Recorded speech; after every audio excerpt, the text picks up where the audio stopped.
Huron Broadcasting Sports. A slow roller, going to be a tough play. Hunsley, bare hands on the bounce, a throw. He got him. What a play from Grayson Hunsley on the bare hand. It's time for Post-8 Baseball on KCCR and on YouTube at KCCR Sports.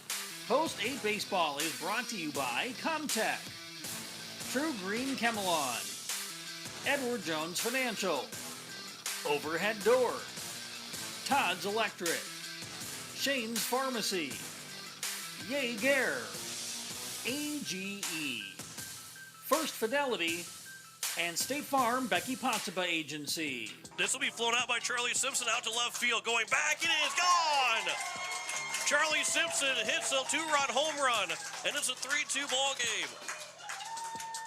Post-8 Baseball is also brought to you by Capital City Ford, Lincoln, and Toyota, Oahe Federal Credit Union, Missouri River Dentistry, Dakota Sprinkler and Landscaping, Agtegra, Farting Electric, Envirotech, and Kruger Climate Systems. Here's a line shot out and towards left center field, diving and making the catch out in center is Sun and Shine.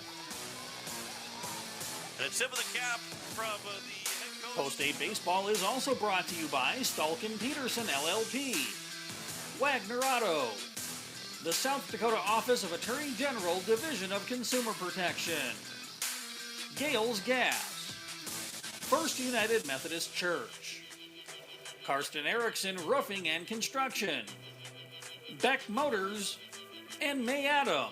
Gets with a fly ball to left field. That one is going back to the wall. It's out of here. A 3-run homer for Dawson Getz. And it's a 4-0 lead for the Eights. And by American Family Insurance Brittany Schaffelbein Agency, Lamb Motors, Bank West, CHS River Plains, Faith Lutheran Church, Graham Tire, Kathy Sunshine Properties, Venture Communications, and the American of Fort Pierre. And now, Post-8 Baseball on KCCR.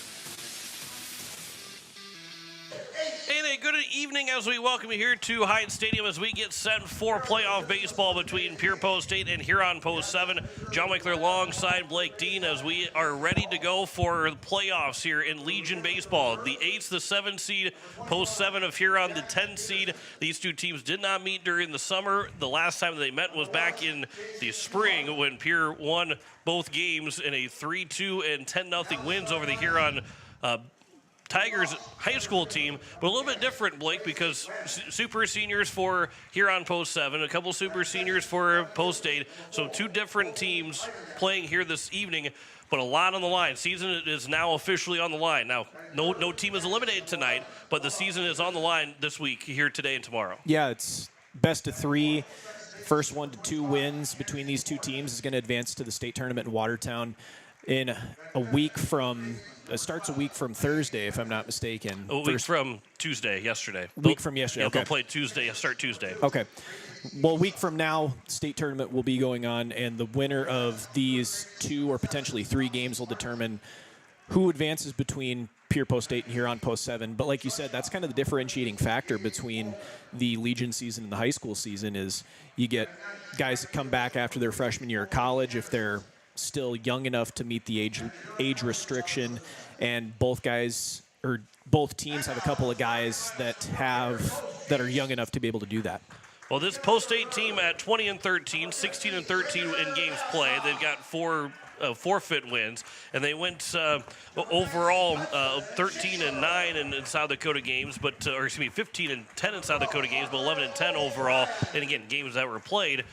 This Post-8 team has played with the best of teams, but they've also lost to the bottom-ranked teams. Aberdeen, they split with them, but they've beaten Sioux Falls East, who is the number 6 seed. They split with Renner. They split with Brandon Valley, the 4 and 5 seed. They also took Post-22 to 8 innings. This is a team that can make a very deep run into the state tournament, but they've got to play good baseball, and Coach Iverson this morning was talking about it on our KCCR Sports. Bats have got to be here. They've got to be able to hit the ball here in the next two of the 3 games. Yeah, and that's been the biggest thing for not only the high school team, but also the Legion team this year, John, is how well can the bats come alive, especially here at the end of the year, because you're going to see the best pitching that this state has to offer coming into these games, not only this regional game here, this 7-10 matchup to go to state, but you're going to see the best pitching the state has to offer when you get to the state tournament. And, that's been probably one of the biggest struggles for this post-8 team, not only this post-8 team, but also the Pierre Governor High School team was, just getting the bats going consistently. And that'll be a tall task if they're able to advance past Huron, go to the state, and even in these games against Huron going past the state, that's going to be, that will be the big question to answer is, can the post-8 bats come alive at the right time? And this is the time that things need to go right for the bats of Pierre Post-8. Well, Post-8 and Huron will go with the guy that has thrown the most innings for both these teams. Will Danberg will go for Pierre. Brady Feenstra will go for the Huron Post-7 as we start to get set. So we'll send things down here momentarily for the player conduct code that they'll repeat, and then we'll pause then and take a commercial break here in just a moment, but we'll send it down to Elton Bleemaster and the mayor, Steve Harding, down at the field. Good evening, everybody. Welcome to the regional baseball.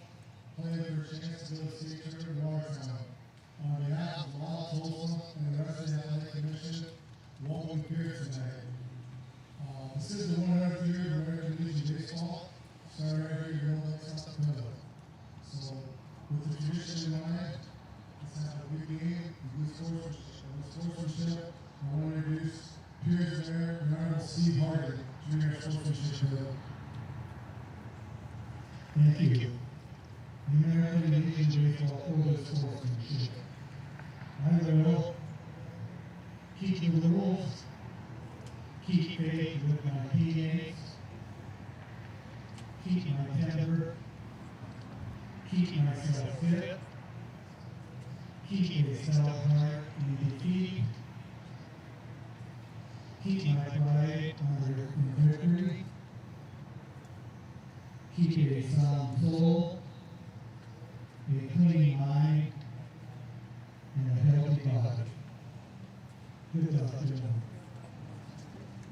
At this time, And we'll pause and we'll come back in 2 minutes with the introduction, or we'll have the starting lineups and the first pitch. Back in 2 minutes here on KCCR and on YouTube at KCCR Sports.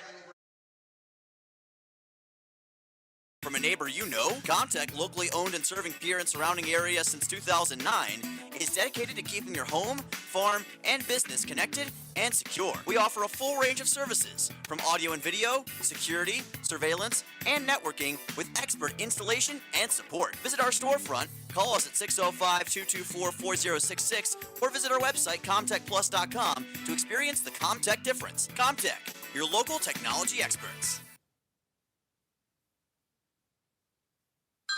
Hey, yo, Speedo's Lawn Care. Hello. Say, my yard's in rough shape. It's got weeds, brown spots, and crabgrass. Yeah, no problemo. What shade of green you need? We got 31 shades of green over here. Even the latest shade of septic tank grass green. That one just naturally gives off a glow. Call the professionals at True Green. They know how to get your lawn healthy and keep it healthy. They guarantee it. All technicians are trained and certified. Call True Green, 224-1916. When you're looking for quality trash pickup services, look no further than Envirotech. 6 days a week, their trucks are on the road picking up trash, even holidays. They're also the place to contact for recycling services. Their friendly, professional staff is ready to assist with weekly pickups or even special pickups. Check out the website at envirotechwaste.com. Envirotech is locally operated. Call 224-4804. Envirotech Waste Services in Pierre, proud to support high school athletics. When life throws you a curveball, May Adam Law Firm in Pierre is here to help you knock it out of the park. For over 130 years, we've been providing trusted legal expertise in business, family law, criminal defense, and more. Proud sponsors of this season's baseball action, we're committed to serving our community both on and off the field. Need legal advice? Step up to the plate with May Adam Law Firm. Visit mayadam.net or call today.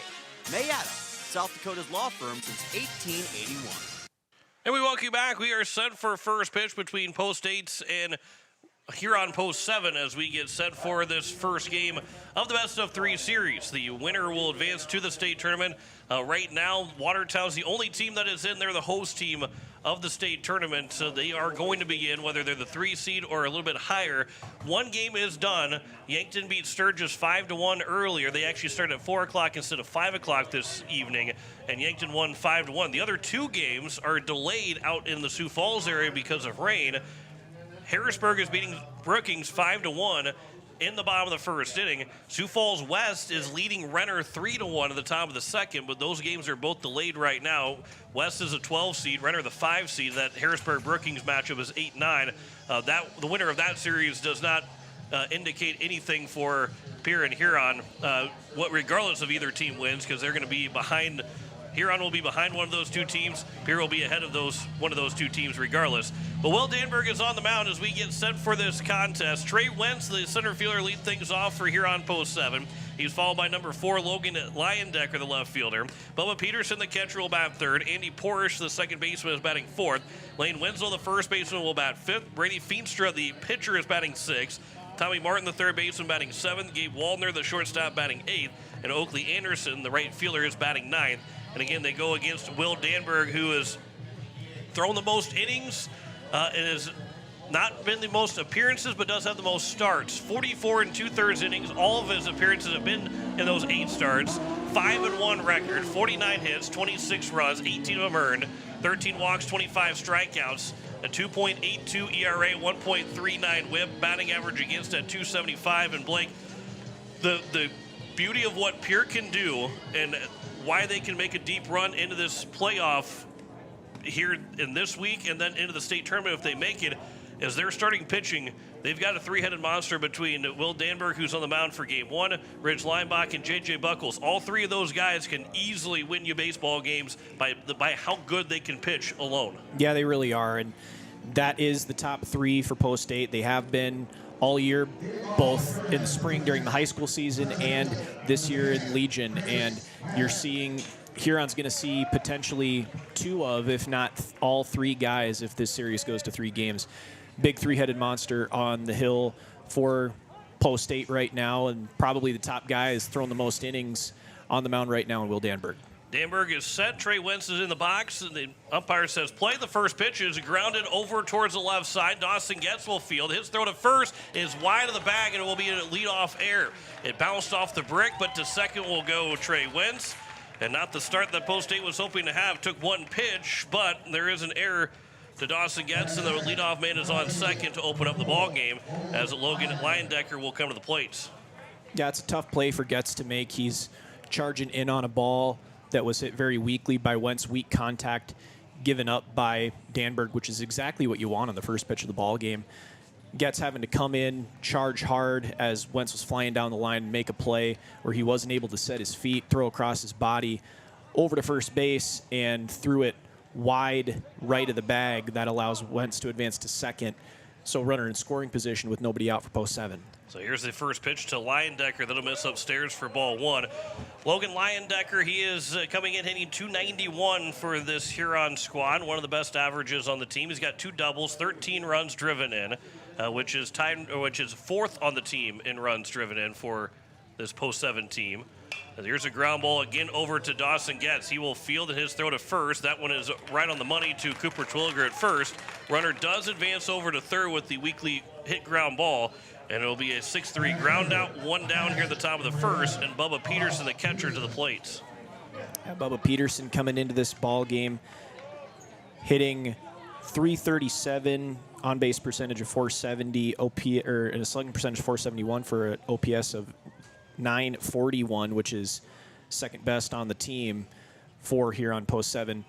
Dangerous guy in the box for Post 7 right now. Ground ball. Grayson Husley will field. He's got the runner caught between third and home. The throw of the plate. Sun and Shine will make the tag. The runner will try and take second. The tag will be applied. They got him out. It's a double play.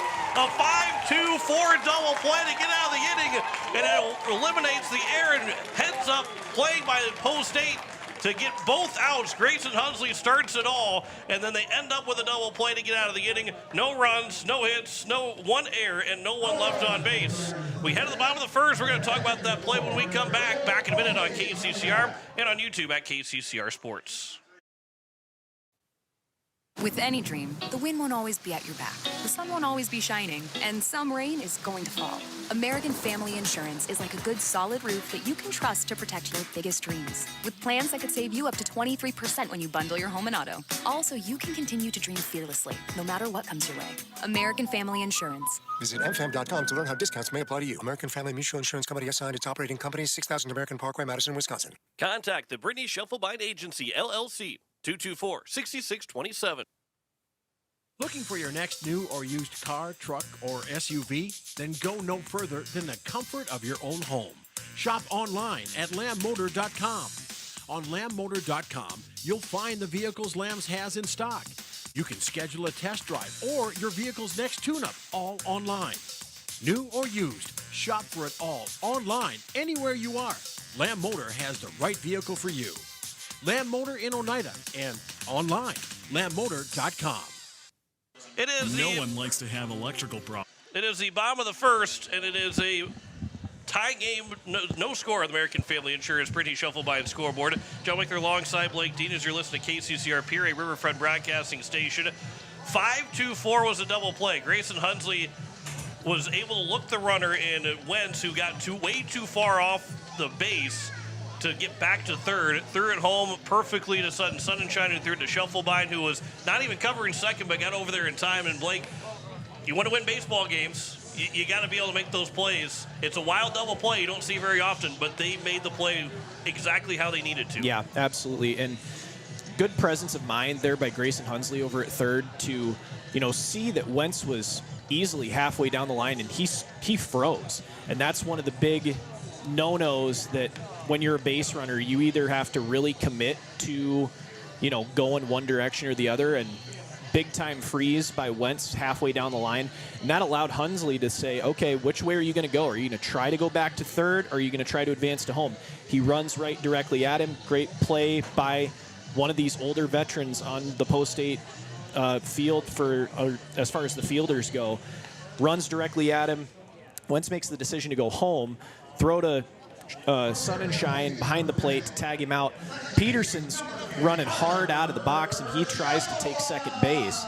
And another great presence of mind play by Sun and Shine and by Shufflebind to cover to make the throw and have Peterson out easily by 2 steps. And like you said, a very unconventional 5-2-4 double play. Carter Shufflebind digs in as he'll take strike one. It is Carter Shufflebind, the second baseman, followed by Sun and Shine, the catcher. Dawson Getz will bat third. Cooper Twilliger, the first baseman, is in the cleanup spot as the 0-1 pitch will be off the glove into the backstop as it counts 1-1. Ridge Leinbach, the left fielder, will bat fifth. Charlie Simpson, the DH, batting sixth. Porter Hunsley, the center fielder, batting seventh. Grayson Hunsley, the third baseman, batting eighth. And Trevor Rounds, the right fielder, batting ninth for post-state. That one will catch the top of the zone, and the count's now 1-2 here to Carter Shufflebind, who 333 batting average, a double, a triple, and 11 runs driven in. He has scored 21 times, which is second most on the team, as he'll line this one right to the glove of the first baseman, as it is Lane Wenzel that makes the catch, and the leadoff man is retired on a hard shot to the first baseman. Yeah, line drive there by Shufflebind that finds the first baseman's glove in Wenzel. But another thing that shouldn't be lost on that last half inning, John, was, it took Feenstra as many pitches to just retire Carter Shufflebind in 4 as it did Will Danberg to get 3 outs, because Will Danberg only threw 4 pitches in that top of the first. Yeah, the only pitch that wasn't put into play was a pitch over the head of I believe Leyendecker was the one that took that pitch. 0-1 pitch to Sun and Shine will be a check swing, a called strike, I believe, on the outside corner. That counts 0-2.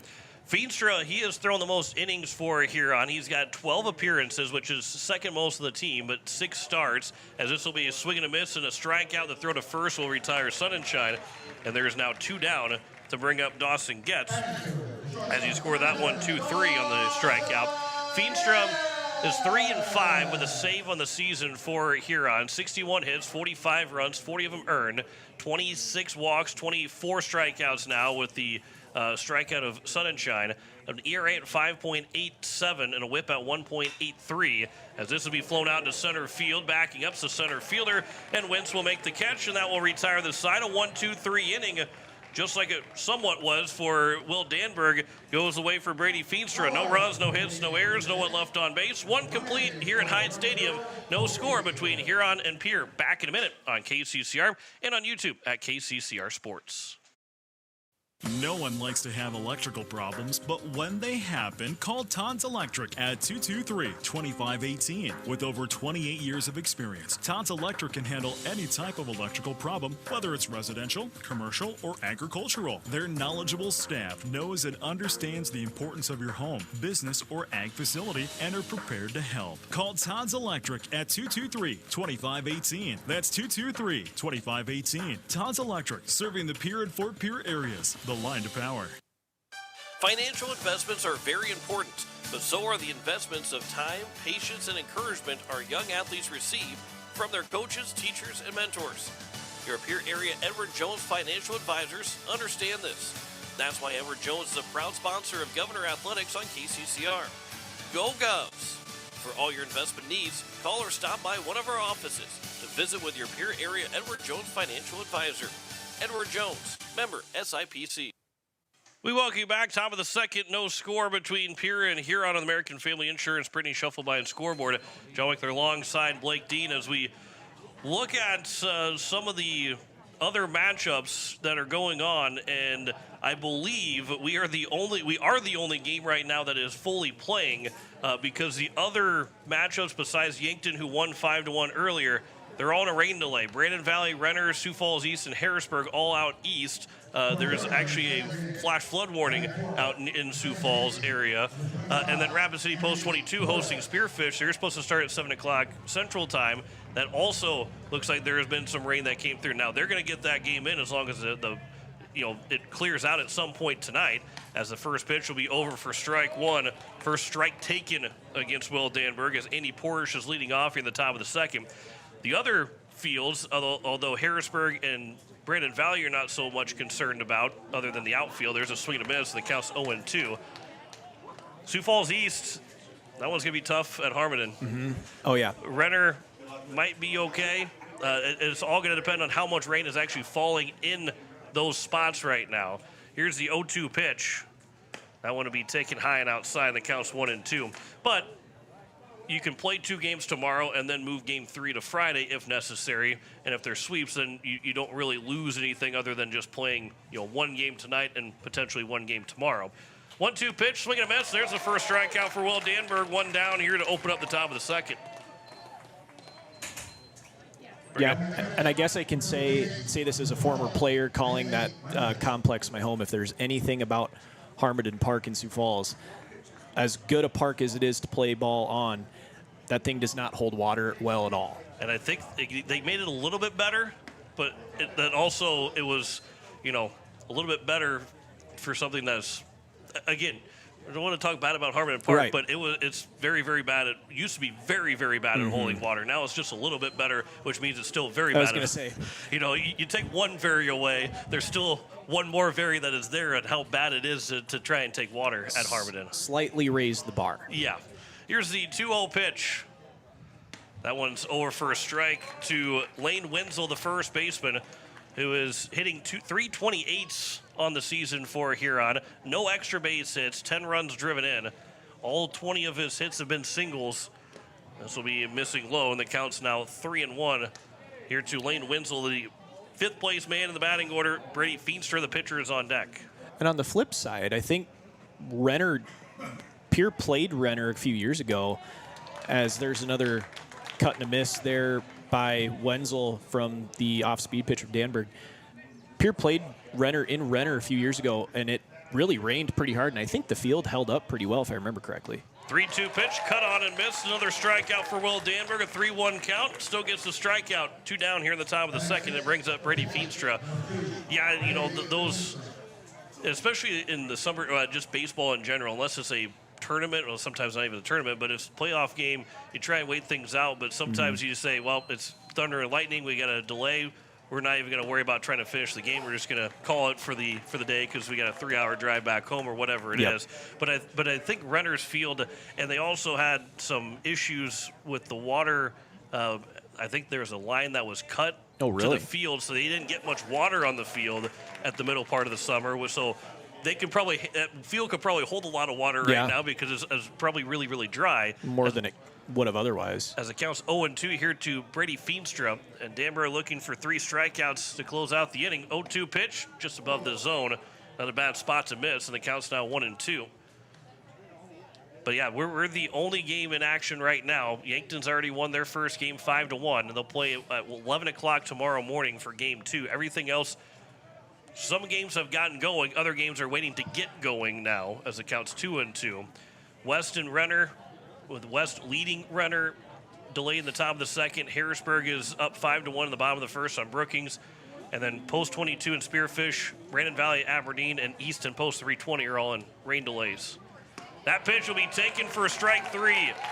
3 strikeouts the inning for Will Danberg, facing 6 through 2 innings.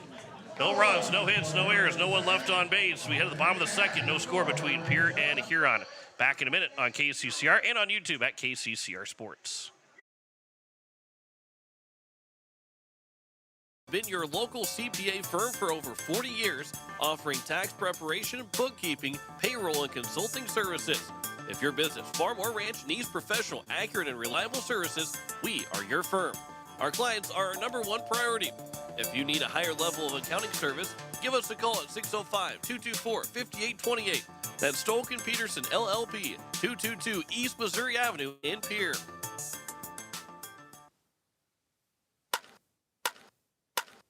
Swing for the fences with a great deal from Capital City Ford Lincoln Toyota in Pierre. Whether you need a powerful truck, a fuel-efficient sedan, or a spacious SUV, they've got the perfect lineup to keep you on the road and in the game. Don't strike out. Stop by today or visit CapitalCityFordToyota.com. Capital City Ford Lincoln Toyota, where the best deals in town are always in play. Bottom of the second, no score. The American Family Insurance Brady Shuffle by and scoreboard. John Winkler alongside Blake Dean as we play game 1 of the best of 3 series. The winner will go to the state tournament in Watertown next Tuesday. Let's see here. It looks like we got a game. Well, that's actually going to be the Independence League game going on. But we are going to scoreboard watch tonight and keep things updated for you. If there is any updates by the time that we get done with this game, considering that no games are being played right now besides us. But Post 8 is, if they can find, if there's an upset somewhere in the top 6 seeds besides number 3 Watertown, who is already in, if they can find an upset somewhere that Post 8 will move up a spot, they'll move up as many spots as possible with the lower seeds winning. As the first pitch to Cooper Twilliger will miss low for ball 1. This Huron team, Blake, that we haven't had a chance to really talk about them yet.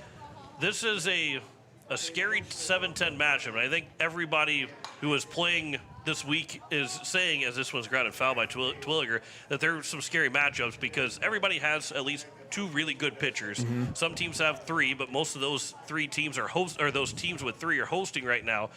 But this Huron team has won several games where you're saying, boy, that's a really big win for Huron. They've split a couple doubleheaders. They split with the number 2 seed Yankton back in the early part of the season. They split, I believe, with Sioux Falls East. I mean, they've split a lot of doubleheaders that raise your eyebrow a little bit. And it's not the usual Huron team. There's their first hit of the ball game as Cooper Twilliger will put that one past the diving third baseman Martin into left field. And the Eights have their first base runner and the first hit of the ball game to lead things off in the bottom of the second as Rich Leinbach will come to the plate. Yeah, and that's the thing about this Huron team, especially if you look at their recent performances, basically since the beginning of June, they have only allowed double-digit runs like 2 or 3 times. So these, like 3 times total. So this is a team that's going to win via pitching as that's shot down into right field and Terwilliger's going to take third on that one. So that's going to put runners on the corners with nobody out for the Eights here. Eights are in business, John. Big base hit for Ridge Lineback. Those two guys, 4 and 5 in the batting order. Terwilliger was hitting 361, Lineback's hitting 345, and they hit the ball really well. This team can mash at plenty of times. This team can mash. 305 batting average. They've got 17 triples and 39 doubles in their 246 hits, and also along with 3 home runs, one of those being the guy at the plate right now, and Charlie Simpson, who he comes in hitting 333. It's a difficult stretch of the batting order to go against when you're facing this post-state lineup. You really don't get much up 1 through 9. You don't get much relief at all with this post-state lineup. Here's the 0-1 pitch. Runner takes off to second. The throw will go to second. It will skip up. Terwilliger did not break for home. Lineback will steal. And, Brandon Valley last week, Friday, had 13 stolen bases in a doubleheader against Huron. So this is a team that's susceptible to giving up stolen bases, as the count is 1-1 to Charlie Simpson. And you're going to see the Huron infield play try and cut the run at home. 1-1 pitch. That's a good take there by Simpson. He was wanting to offer at it, but watched it hit the dirt, and the count's 2-1. That also tells you, too, that we're in the bottom of the second in a scoreless game, and the infield's in with nobody out and runners at second and third, how little runs they're expected to score. But Simpson will drive in the game first run, an RBI single out to right field. Lineback will head to third, and Charlie Simpson will put the Eights on the board first with his 13th RBI of the season, and a 1-0 lead for Pierre here in the bottom of the second. A big hit for Simpson to drive in that run. Still leaves runners at the corners with nobody out. And Porter Hunsley now to the plate. Hunsley hitting 246. He's got 4 doubles, 4 runs driven in, and an opportunity to get a handful right now with a base hit. He's scored 13 runs so far in the season. As it is first and third with nobody out. First pitch will be at the top of the zone for strike 1. Here to Porter Hunsley. Brady Feenstra giving up that first run. 3 hits already in the inning for Post State. That'll miss low. And the count's 1-1. That's all the first 3 hitters that have come to the plate have gotten a base hit to get us rolling here in the bottom of the second. Lineback leads away from third. Simpson leading away from first. There's a ground ball. That will score the run. The shortstop will field the throw to second for 1. The first will not be in time. It'll be an RBI fielder's choice, a 2-0 lead for Pierre. And a good job, good piece of hitting for Porter Hunsley. There's only 1 on, but another run scores to make it 2-0. Yeah, nice piece of hitting there by Porter Hunsley. Did kind of roll over to it on the right side, but it was able to get past the third baseman. Corners were playing up, middle was playing back, trying to turn the double play. Got past the third baseman, so the run does score in Lineback from third. They do get the lead runner at second base, trying to turn 2, but Hunsley's able to beat it out. And it's a 2-0 ball game now in favor of the Eights with a runner on first and 1 out. 250 batting average for Grayson Hunsley as he swings to the first pitch and fouls that one out of play for strike 1. Hunsley, one of the super seniors for this team. 2 doubles, 8 runs driven in. He puts the ball in play quite a bit. He doesn't strike out very often. He's only struck out 3 times all season. So he is a guy that gets to the plate and he's going to put the ball in play. Runner takes off for second. That throw will get all the way into center field. Porter Hunsley will take off for third. It'll be a stolen base and a throwing error to the catcher to get him to third. And another runner in scoring position here for the Eights, just 90 feet away with only 1 out. And a 1-1 count to Grayson Hunsley. And I think that's something that you mentioned earlier too, John. If the Eights can take advantage, especially now that they have established themselves in the lead, if they're able to take advantage of taking extra bases on this Huron Post 7 ball club, they're going to be putting themselves in serious business going forward. Hunsley will pop this one up. This might hit something, and I was going to land right above.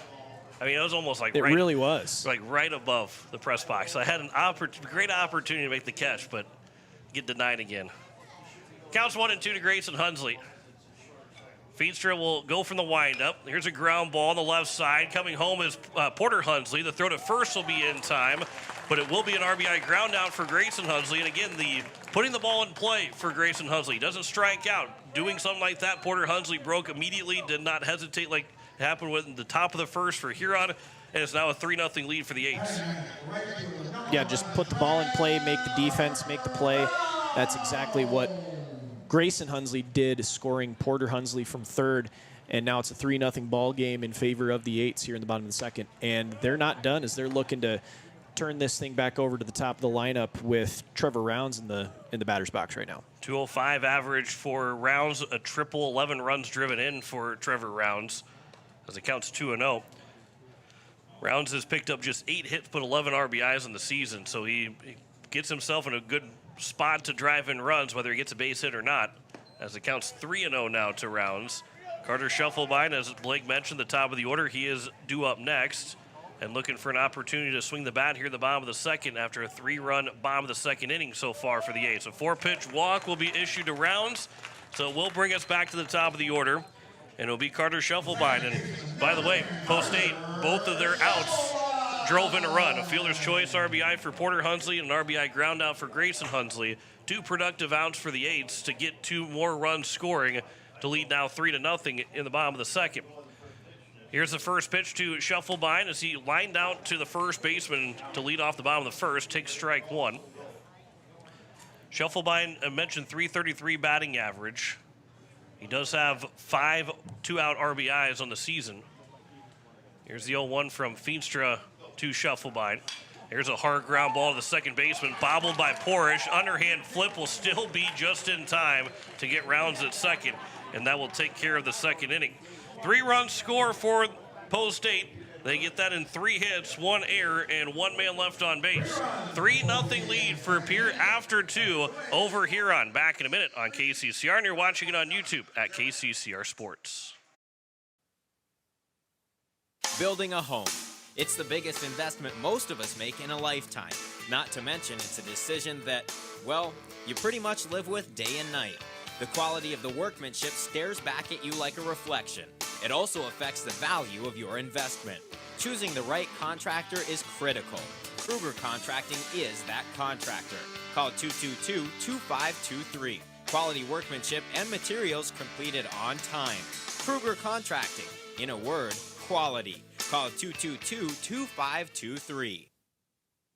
Becky Potsaba and State Farm Insurance are here to help you with your insurance and banking needs. State Farm's not just insurance. It's banking, investments, IRAs, loans, and a whole lot more. We offer guidance in a personal and caring way that helps you manage the risks of everyday life, recover from the unexpected, and find ways to control costs so you can realize your dreams. We know how life is, and we're here for you. Stop in to see Becky at 1315 East Wells Avenue in Pierre, or call Becky at 224-4173. It is the top of the third. 3-0 lead for Post 8. Will Danberg is in good control right now with the fact that he's got a 3-run cushion and he has retired. He has faced the minimum through the first 2 innings. Tommy Martin, Gabe Waldner, and Oakley Anderson, 7, 8, and 9 here in the top of the third inning for the Huron Post 7 team. They're hitting 279 as a team, as Tommy Martin will lead things off. He is hitting 133 on the season, 2 doubles and 9 runs driven in for Martin. But a 279 batting average, you know, they win a lot of close, low-scoring games, as this will be lined out to center. 1 pitch, 1 out. Porter Hunsley will take care of that. 1 down here at the top of the third, and it brings up Gabe Waldner. But this Huron squad, you know, going back to the bottom of the second inning when there was runners at second and third and nobody out, and they brought everybody in, they know that they can win a lot of close baseball games, but that's how they win their games, is low-scoring, close games, and so that was why they brought everybody in the bottom of the second. Yeah, and that goes back to kind of a point that we were talking about earlier, too, was, you know, this team doesn't give up a lot of runs, and they've been able to win some games that way. Like you said, they were able to win games against some teams, Yankton being one of them, that really kind of raise your eyebrows. They beat Harrisburg, who's seated above them as well, late in the year. And so that's, you know, those are a couple of really big wins for this Huron ball club as Danberg gets a swing and a miss to make the count 2-1 here. But, you know, this is a team that is really good at controlling runs. It's just a matter of kind of the same thing. They're in the same boat as Pierre. That one's grounded to second, and Scheffelbein's able to make the play for out number 2. Are they going to be able to string together enough hits to put some runs on the board and win a baseball game. And for Huron too, they probably feel this is their best year since the format has changed to a best of 3 series. This has been their best year. They had a couple winless South Dakota seasons, but this has been their highest seed, their most wins in South Dakota and in the regular season, as the first pitch is taken for strike 1 to Oakley Anderson with 2 outs and nobody on here in the top of the third. This is and the amount of seniors and super seniors they have, this is their year they feel like they can make the state tournament, as that one will miss inside in the 1-1 count to Oakley Anderson. And that's what can make a team dangerous. A really old veteran team that has got the most confidence, even at under 500, the most confidence that they've probably ever had, as that one's fouled out of play. Or will there be a chase, and Hunsley will let that one go a couple rows into the seats. And for the most part, Huron and a couple other teams, you kind of felt like you're just going to chalk it up to a doubleheader sweep every time you play them.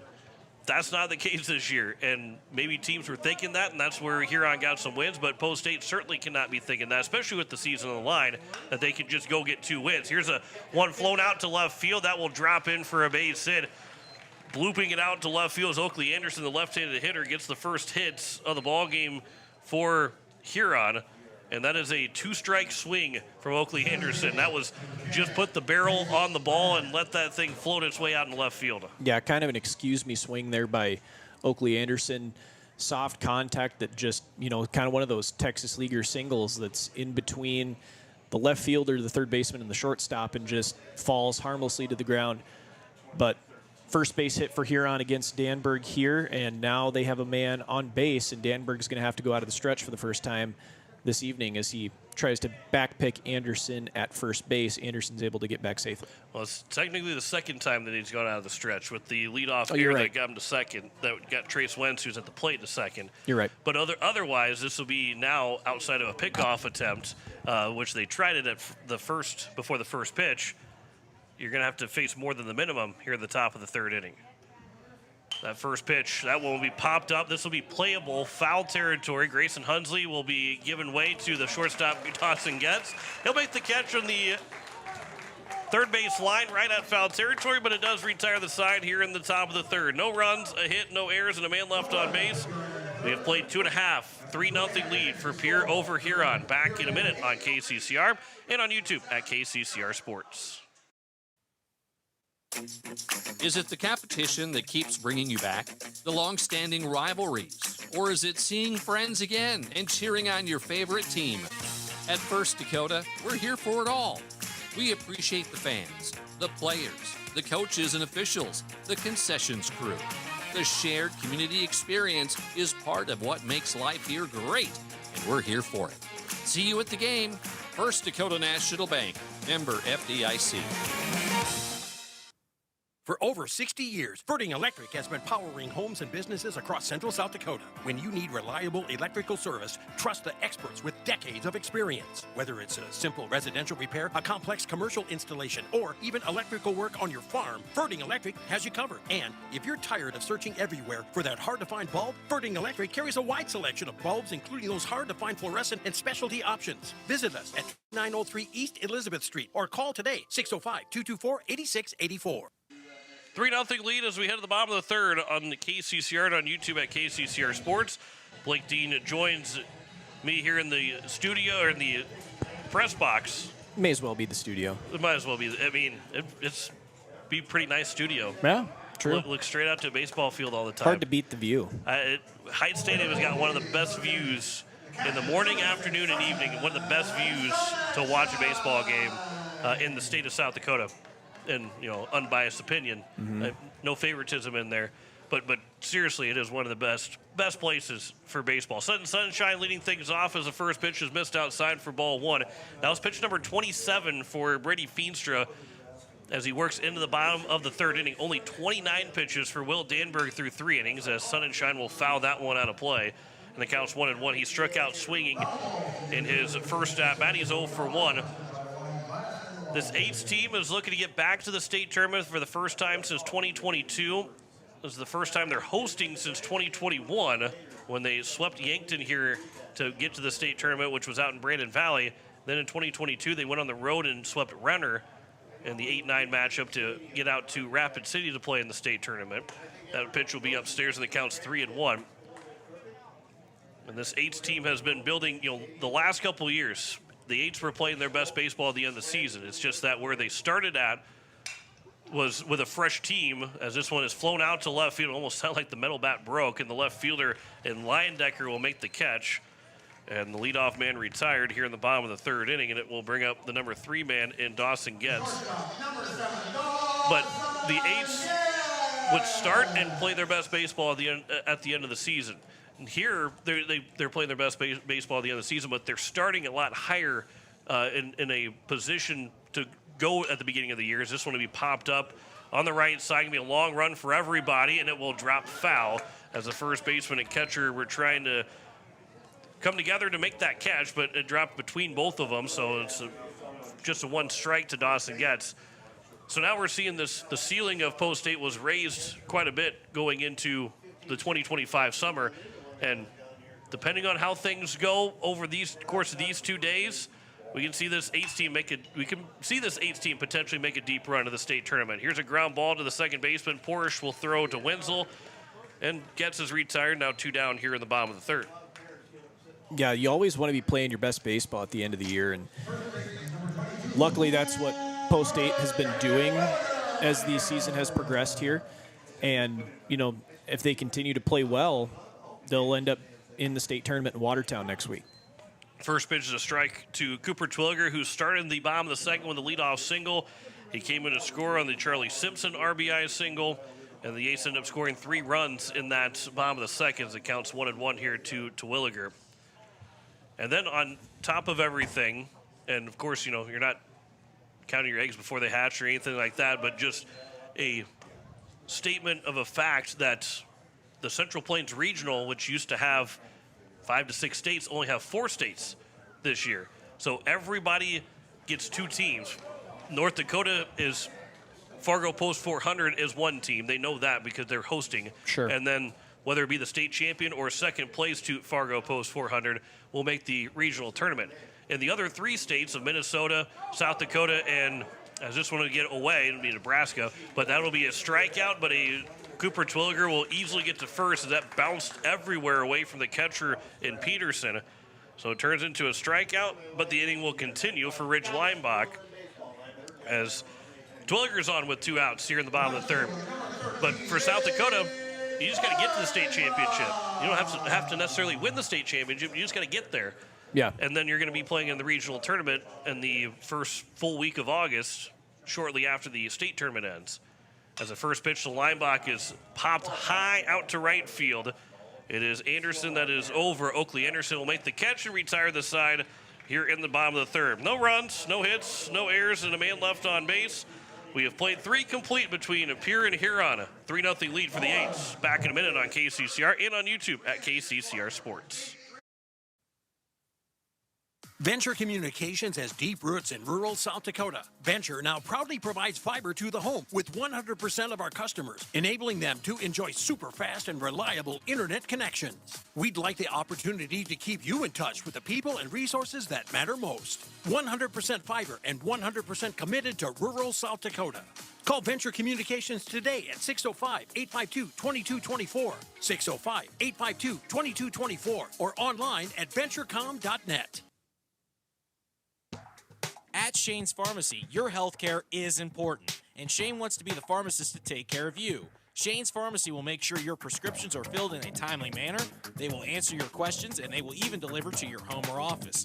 Call 223-9200. Shane's Pharmacy, the pharmacy you know and trust. The number again is 223-9200. Shane's Pharmacy in Fort Pierre, proud to support high school athletics. It is the top of the fourth. 3-0 lead American Family Insurance. Brittany Shufflebein scoreboard. John Winkler alongside Blake Dean. Will Danberg has thrown 29 pitches through 3 complete innings. He's got 2, 3, and 4. Logan Leyendecker, Bubba Peterson, and Andy Porish. If anybody else reaches or anybody reaches, Lane Wenzel will come to the plate. But going back to the end of that last inning, Blake, we're talking about the regional tournament. You got to just make the state championship, which, obviously the goal is to win a state championship. But really there's no other regional that is like that you can just get to the state championship and make it to the regional tournament, which would be exciting for this 8s team. Obviously, it's a long way away. You're only in game 1 of the playoffs, but something that is in the back of your mind as a fan, maybe as a player, but you don't want to think about that as a player, but as a fan, something in the back of your mind. Yeah, and that, as far as I recall, there's only been one post-8 team, and maybe there's been multiple, but the one that I recall that made the Regional Plains Championship was the year that Post 8 won the state championship back in 2017. And that team was able to go on as that ball is grounded to gets it short, gobbles it up, actually bobbled it on the transfer, wasn't able to field it cleanly. And so Leyendecker is able to reach first on the fielding error by Getz. But that is and I believe that tournament at that time that year was held in Dickinson, North Dakota, but that tournament's really well run. It's a fantastic display. I mean, the talent is so high up there, and you really get to see some of the best kids that play baseball in the Upper Midwest at that tournament. Bubba Peterson showing bunts here with nobody out. He'll pull it back. Grayson Hunsley will start to back his way up down the third base line. The first pitch will be taken for strike 1. Hunsley is inside the infield grass and was nearly halfway down the line when Peterson was showing bunt, and then wasn't really backing up fast, but was moving, walking rather quickly to back up. He's still standing at the edge of the dirt and the grass in front of the bag as the 0-1 pitch will miss upstairs, and the count's 1-1 here to Bubba Peterson.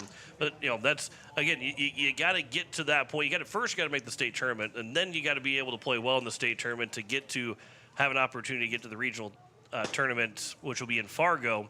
I believe it's Wednesday, August 6th will be the first day of that tournament. So there is a lot still to be played out, but it is something that you don't have to be the state champion to get there. But that also goes into, if you go 3-0 to start the tournament, you've clinched a spot in the regional. And you think about 3-0, well, you got 3 really good starters for Post 8 that if you get in, you can seriously see that team making that run with the 3 starters that they have and the pitching staff that they have. Runner takes off the pitch, grounded over to Getz. He'll go down to a need to field it. He'll only play as the first. He'll throw a strike to Terwilliger, and there is 1 out. So the man in motion in Leyendecker gets to second on the 6-3 ground out, and there's 1 down. This isn't the first time that Huron has had a man in scoring position. They had a guy at third with only 1 out in the top of the first inning, but they grounded into a 5-2-4 double play that ended that inning and somewhat took the wind out of the sails of Huron as Post 8's leading 3-0 right now. But now hitting with runner in scoring position is Andy Porish, who struck out swinging in his first trip to the plate as the lefty will dig in. Danberg from the stretch delivers that first pitch over for strike 1. A big spot for Huron now. They able to manufacture a guy in a scoring position with the steal that allowed the ground ball to only have to that could only go to first base. Now they've got a couple chances to try and drive in their first run of the ball game here in the playoffs. 0-1 pitch from Danberg. That one will just miss the outside part of the plate. Curveball that's, if you're on the Post 8 side, you want that call. Huron saying, it never crossed the plate before it got to Sonnenshine's glove, never crossed over the plate. Now the 1-1 pitch from Danberg. That'll miss low and away, and the count's 2-1. Andy Porish, really good basketball player. Huron's going to have a really solid boys basketball squad this winter with him as a rising junior and then rising senior Blake Elwine, who committed to play hoops at SDSU next year. Huron's going to be a tough out in basketball as well. 2-1 pitch is outside, and the count's now 3-1 here to Porish. On deck is Lane Wenzel. It's Huron team again, and they've up and down in different sports. You see, basketball has been very competitive and very good as of late for the Huron Tigers. The 3-1 pitch will come in. It'll be fouled out of play, but football-wise, they haven't had, other than the state championship run that they had in 2018. They haven't had success, and baseball has been trying to get that success. And obviously, here this year, they're 9 games under 500, but a very successful year with some of the wins that they've had. Huron trying to build their programs. 3-2 pitch from Danberg to Porish. Here's a ground ball that'll be back up the middle. Played by Getz over the top of the bag. The throw to first is in time. There's now 2 down, and the runner will get to third.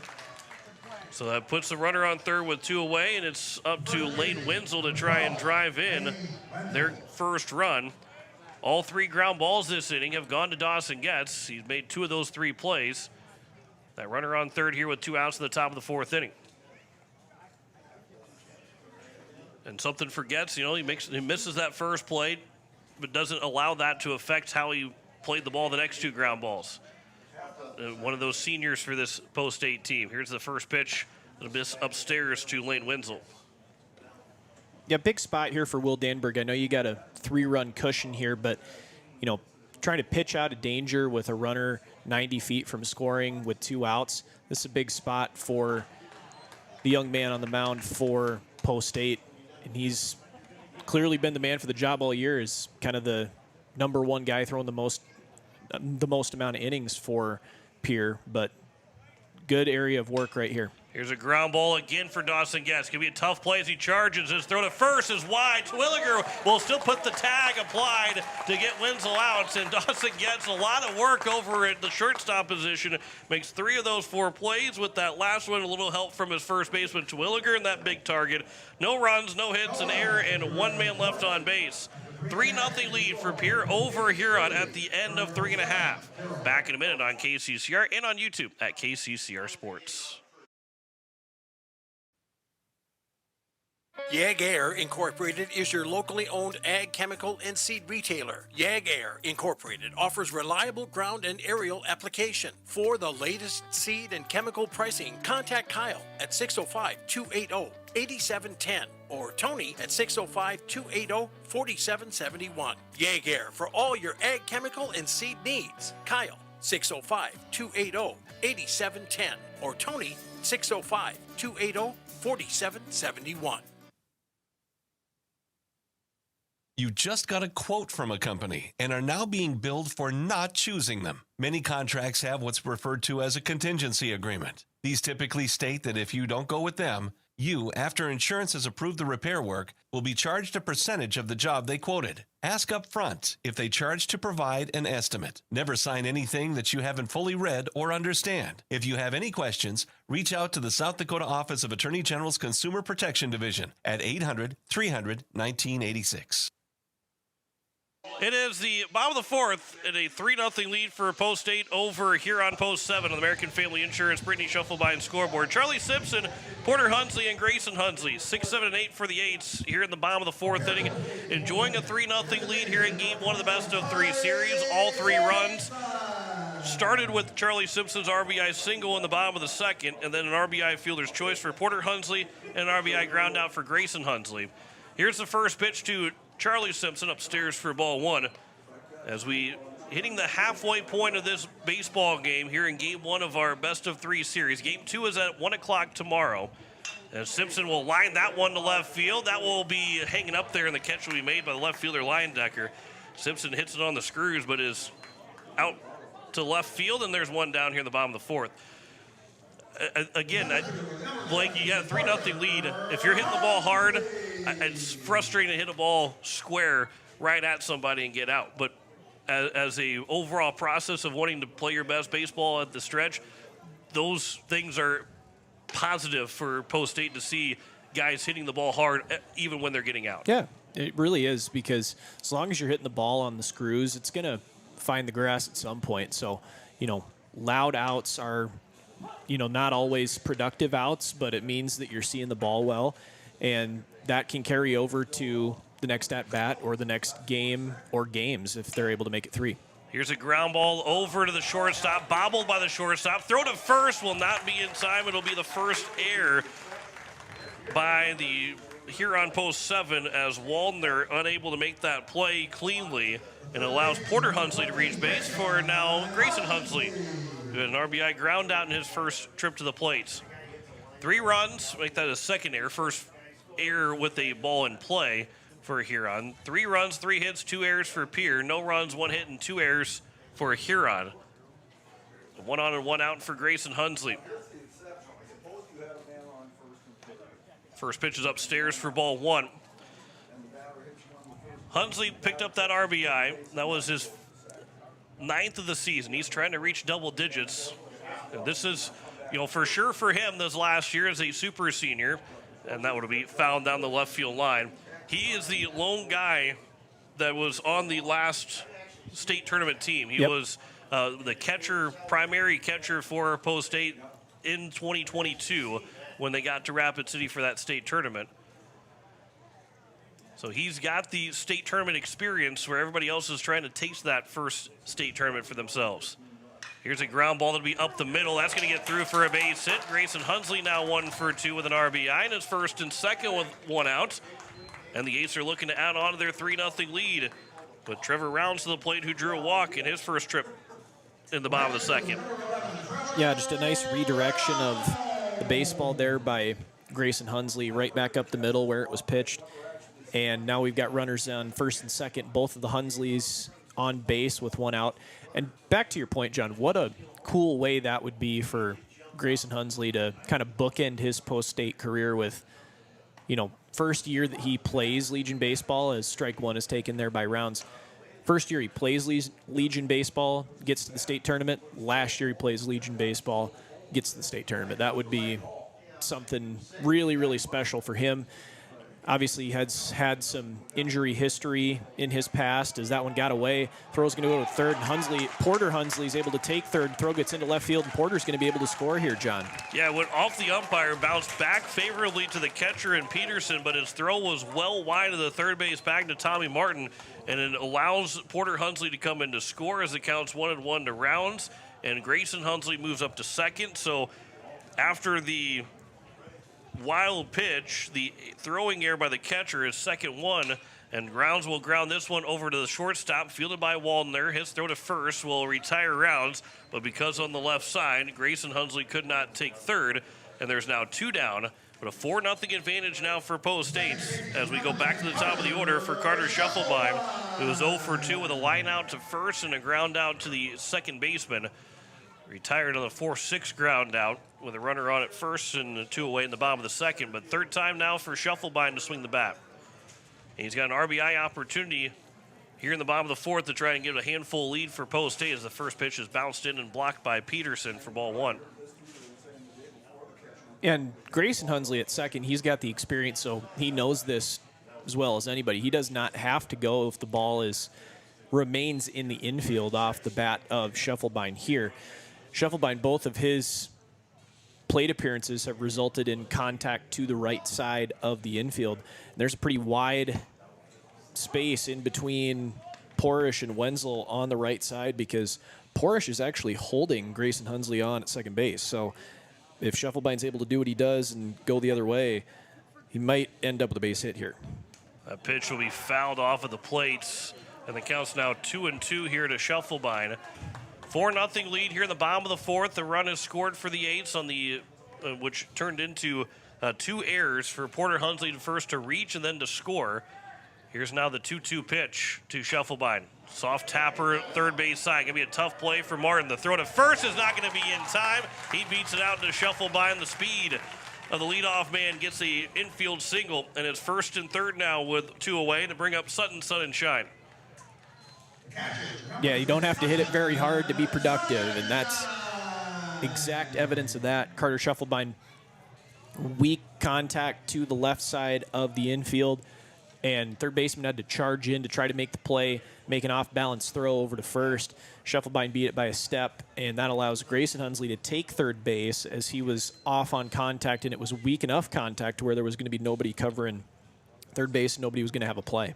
First pitch to Sutton Sun and Shine, grounded over underneath the glove of the third baseman, Martin, and it's going to score a run. Sun and Shine will be safe at third, at first, and it will be first and second now, and we'll see. I believe they're going to call that a base hit for Sun and Shine. That will be a base hit and an RBI. Another infield single for Post States. First RBI for Sun and Shine, and it's first and second for Dawson Getz. That pitch will hit the dirt. Scheffelbein will take third. Sonnenschein will take second, and it's second and third now. And Dawson Getz has got a chance to really open things up for the Eights, and they lead at 5-0. And 2 runners are in scoring position here with 2 outs. And a 1-0 count to Dawson Getz. Yeah, single makes this a 7-0 ball game. And, as relatively well as Feenstra has pitched, they're 1 hit away from a 7-0 ball game as Getz pounds that one into the ground and just foul wide of the third base bag to the left of it and hit it hard enough to where it got all the way to the wall out and left.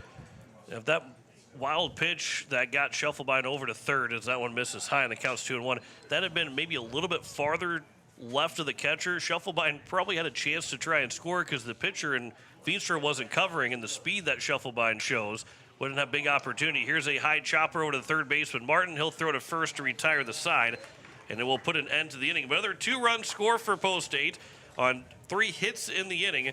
There was 2 errors and 2 men left on base. It is a 5-0 lead for Post 8 at the end of 4 innings over Huron. Back in a minute on KCCR and on YouTube at KCCR Sports. Walking together in faith, living together in faith, working together in faith, that's who we are. Hi, this is Pastor Sam Hanschke. I hope that our athletes have an excellent and successful season. I pray that God would continue to richly bless them. I invite you to join me in praying for our athletes during the year. We're Faith Lutheran and we are glad you're here. Has it been years since you've been to the dentist? Are you afraid to see a dentist? If so, you are among many people who feel this way. Hi, I am Dr. Michelle Hofer of Missouri River Dentistry. At our office, we pride ourselves as an office that uses a personal touch to offer gentle dentistry, tailored to fit each patient's needs. We do so by utilizing state-of-the-art equipment and methods which allow the patients to feel comfortable. So whether it has been many years or 6 months since your last dental visit, your oral health is important. We invite you to call us at Missouri River Dentistry, 223-2021, 223-2021. It is the top of the 5th inning, halfway home in game number 1 of our best of 3 first-round series. Game 2 will be at 1 o'clock tomorrow. We'll have coverage at 12:45 on KCCR and on YouTube at KCCR Sports. Blake Dean, unfortunately, will not be joining me for game 2. Unfortunately, he has a full-time job that he's got to work, and he can't find a way to stretch a lunch break from 1 to about 3:30. Probably wouldn't be his... Bosses probably wouldn't be too happy about that one. And my patients would not appreciate that either. You do good work in the community, Blake. You're praising me. You're inflating my head a little bit too much, John. You do as well. You're a huge asset to this community. That's not what I was going with. Well, if we're gonna throw compliments around, we're gonna throw it both ways. Brady Feenstra takes strike 1. Here's the 0-1 pitch. There's a line shot in the center field for a base hit. Feenstra is now 1 for 2 in the second hit of the ball game for Huron. But the second time they've got the leadoff man on base. As we start the top of the 5th, and it brings up Tommy Martin. Martin, the third baseman, 0 for 1, flew out of the center fielder Hunsley in his first at-bat. But it's been an odd summer. It's been very few home games. We've had a couple home games that ended up being canceled. So Blake only this is the only post-state baseball game he got to do with me this summer. Yeah. It is few and far between in home games. And then, of course, when you are at home, then we're playing at like 3 o'clock in the afternoon or 1 o'clock in the afternoon. And again, the full-time job kind of gets in the way of calling baseball games, volunteering your time and calling baseball games. So the money talks, apparently. I was going to say, if you started paying me, I'd probably show up. Here's the 1-0 pitch to Tommy Martin instead of check over at first, and back in safely is Brady Feenstra. At Riverfront Broadcasting. There is, not change the subject, but they have started out in Rapid City, Post 22 and Spearfish. There is no score, but they are getting underway. So that game is now in play as there's a swing and a miss, and the count's 1-1 here to Martin. But everything else right now, Boyd, I don't know if maybe Harrisburg and Brookings, did they call the game? I don't think it sounded like the majority of those games out east were definitely in a Yeah. significant weather delay. There's a pitch upstairs, and the count's 2-1. West and Renner got going, and Harrisburg and Brookings got going, but Okay. everybody else has not started. Now, Rapid City and Spearfish are underway, and that all-turf field really helps to limit rain delays. You don't have to worry about not being able to play a game unless it's going to rain all night. Here's a ground ball that's going to get through the left side for a base hit. It's a seeing eye ground ball to get through, and it's first and second now with nobody out. Back-to-back singles here for Huron, and they're trailing 5-0 right now, but they're in business to try and get some of that back. They get a half a ball game left to go. 5-0 lead is good for Post State to have right now, but it is not. Game's not over yet. You still got 9 outs left to get to try and get this win, and Huron is not going to go away quietly in any of these playoff games. Gabe Wallner is at the plate, first and second with nobody out. Swings to the first pitch. Here's a ground ball. Guess will throw to second. Shufflebind to first. That'll be well wide, and it will score a run on the throwing error by Shufflebind, the third error of the ball game by Post State, and the runner will also take second. So it turns into a fielder's choice and then a throwing error to make it a 5-1 ball game with 1 out in the top of the 5th inning, and it's Oakley Anderson now to the plates. Yeah, Weekly hit ground ball right at Getz, and Getz wanted to make sure that he fielded it cleanly, which he did. Dropped down to a knee, and him doing that instead of charging on a ball allows, the runners to move a little bit farther up the lines. They did get the lead out at second, but Shufflebind rushed the throw to first to try to get the out and overthrew Terwilliger.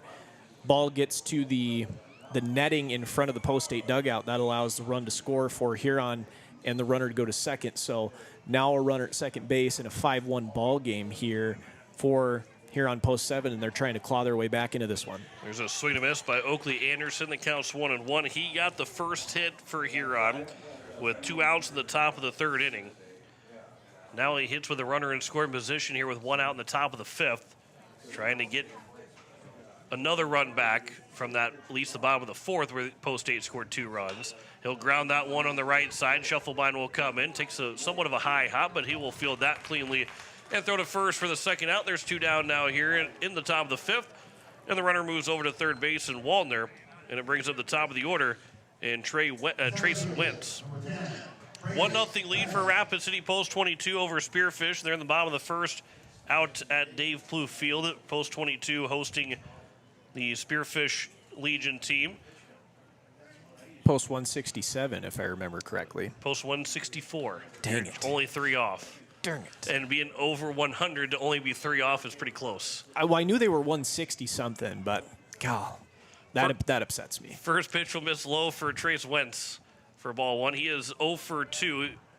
Reached on an air to open up the ball game, and then this will be a check swing. They appeal to see if he did swing, and it will be a swinging strike to Wentz.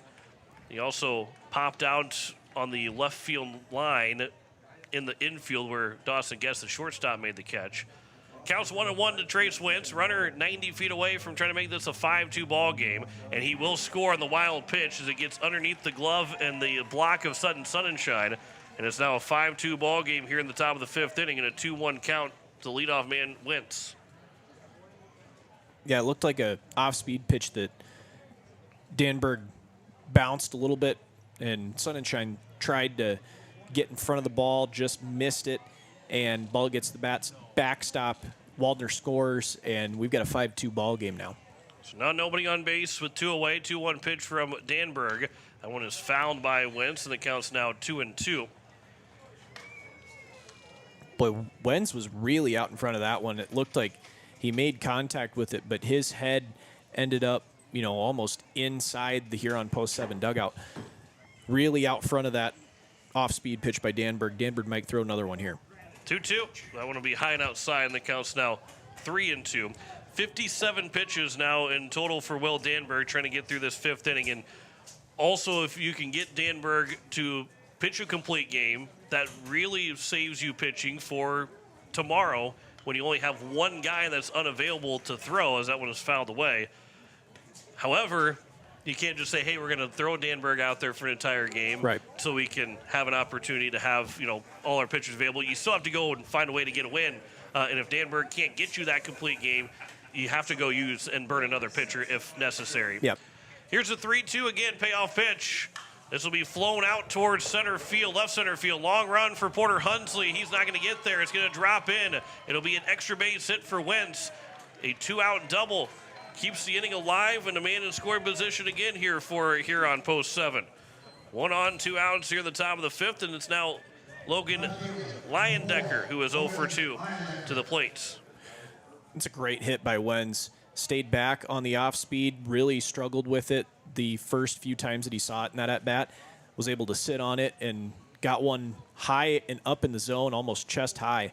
And he drilled that thing to left center field, split the gap between Leinbach and Hunsley in left center, and he's standing on second base. And he represents the third run of the inning for post 7 if they're able to scratch this across. 2-run ball game. First pitch will be upstairs for ball 1. Quick score update for you. Post 22, they only have one loss on the South Dakota season, and it was a forfeit loss. They actually won the game but had to forfeit the game because of the pitching violation that they had. They only had one loss in South Dakota play. They're already up 4-0 as this one's grounded foul to the third base line. They're up 4-0 with nobody out in the bottom of the first over Spearfish. So that is the lone update to give you. Yankton's already won 5-1. They will play game 2 tomorrow at 11 o'clock. Harrisburg and Brookings, they're in a weather delay. So Harrisburg and Brookings actually was postponed tonight. I just got the update from Mr. Bleemaster here. So that game's postponed. Those games will be tomorrow at noon and 2. They'll actually play a doubleheader tomorrow with game 3 on Friday as necessary. So they won't change the start of day 2, which now turns into day 1. Right. But so that is a change. So there is going to be at least one less final score to tell you by the end or tomorrow morning when we get going with our KCCR Sports. Here's a 2-1 pitch that is grounded foul, and that counts now 2-2 here to the number 2 man, Logan Leyendecker. So 12 o'clock start for Harrisburg Brookings. Yankton and Sturgis will start at 11 a.m. And then Brandon Valley, Aberdeen, and Pierre Huron will start at 1 o'clock with the Yankton Sturgis game 3 if necessary at 1 o'clock as well.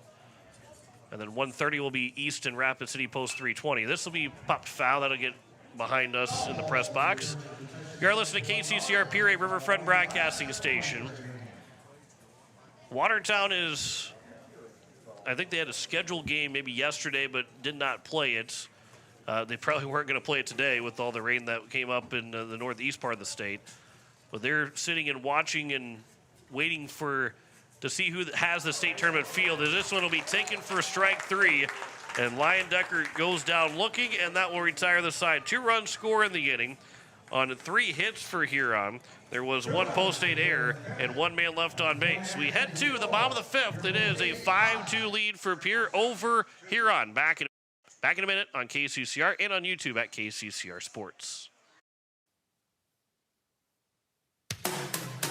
People helping people. Have you ever wondered what the benefits are of becoming a Owyhee Federal Credit Union member?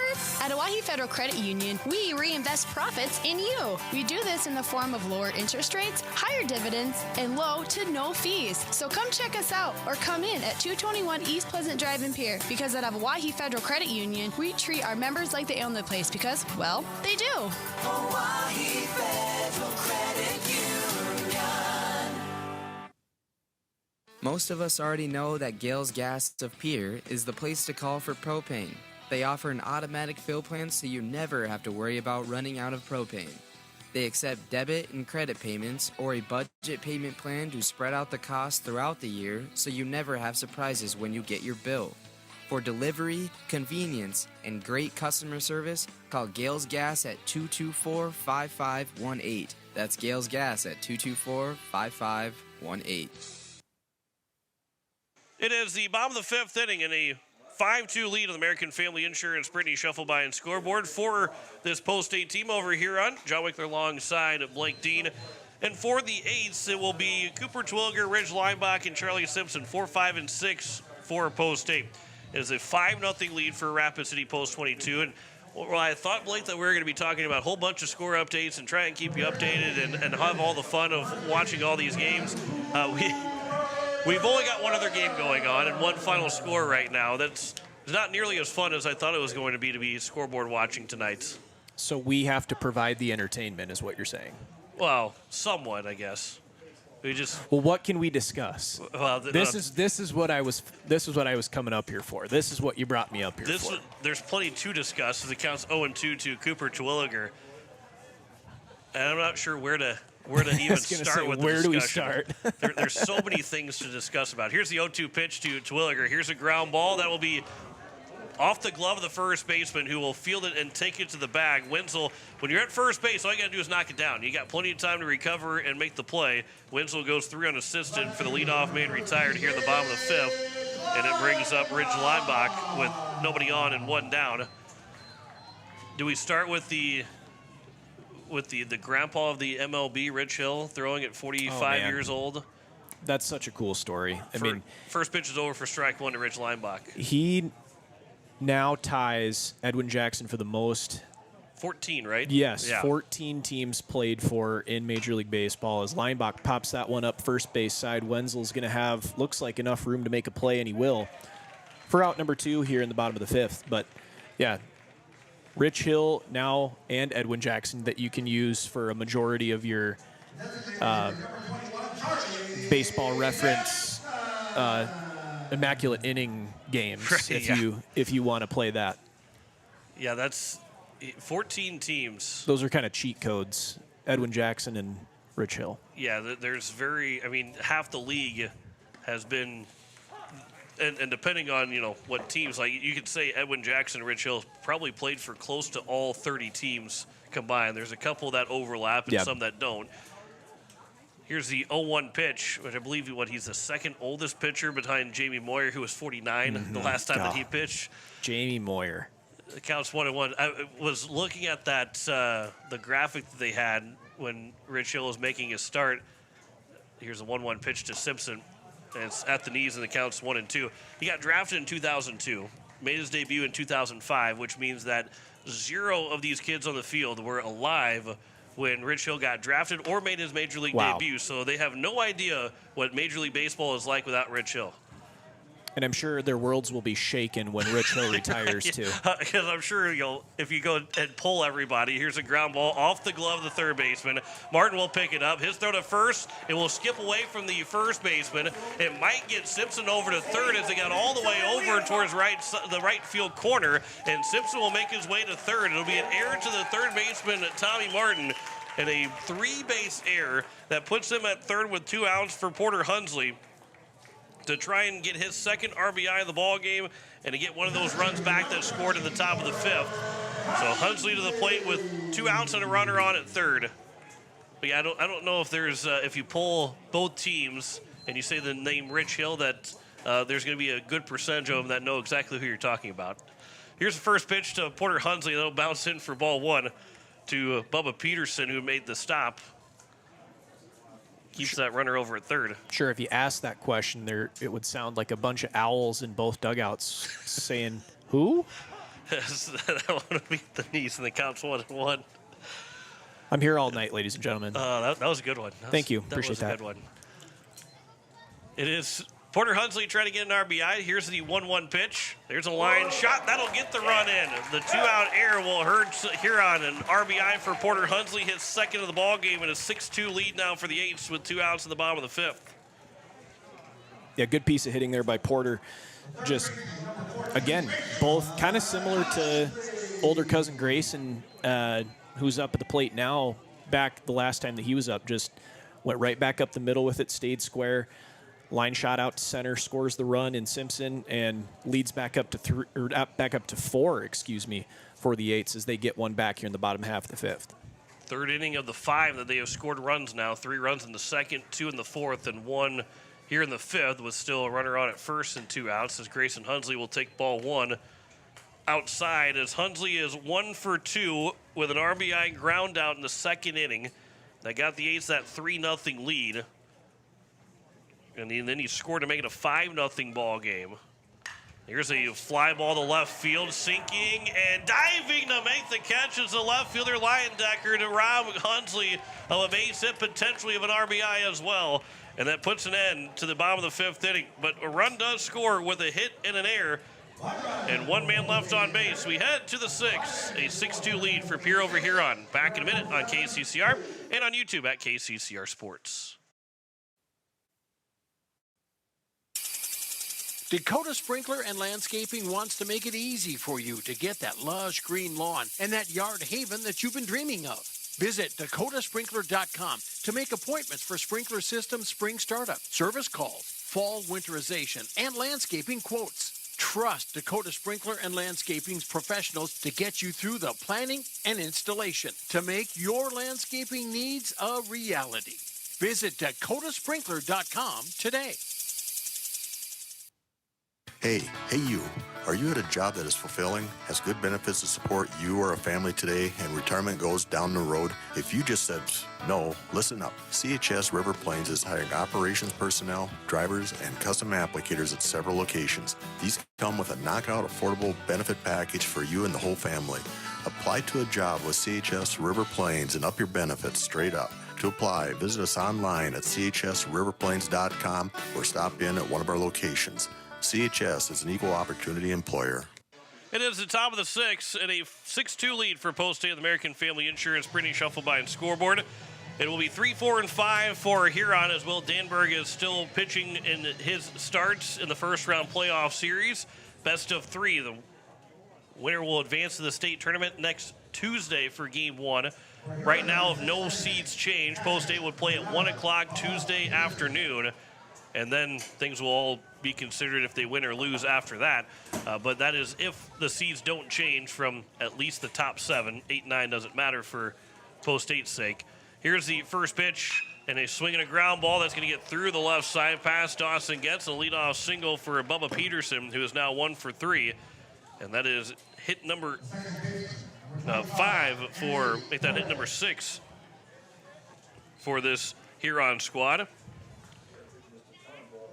Bubba Peterson, probably the kid you're going to see on the mound in game 2, if not game 3, if they're going to be able to extend it, because he is number 2 in innings on Post 7 squad.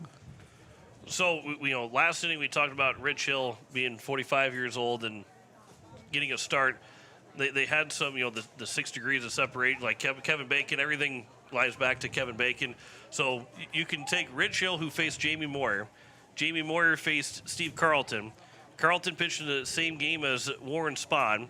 Spahn faced Satchel Paige, and Paige was a teammate of Bill Gatewood, who was born in 1881. Wow. So you can go all the way back to 1881 as that pitch is taken for a strike to Andy Porish for strike 1.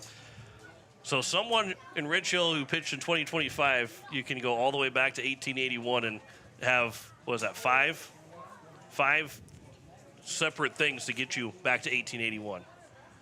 Here's the 0-1 pitch.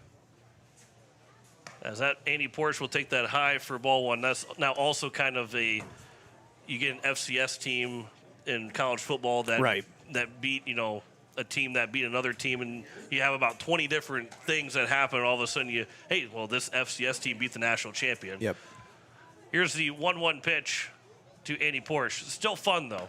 That'll be at the top of the outside corner for a strike, and the count's now 1-2. Yeah, it's funny the way the world works, because something like that, you would never think that it would only take 6 degrees of separation from people to reach back almost 140 years, but there's a ground ball on the left side. Dawson Getz will field it all the way back in the hole. The throw is going to be high over the top of Terwilliger. It'll be another error against Post State. It'll make it 2nd and 3rd now with nobody out. That is the 4th Post State error of the ball game, and it will bring up 2nd and 3rd, nobody out. And now for Lane Wenzel, who will be hitting with 2 men in scoring position.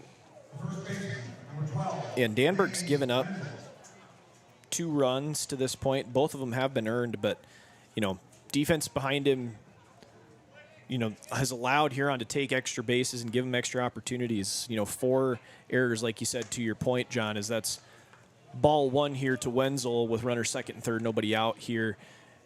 in what could be, if he gets a base hit, could be a 2-run ball game here in short order.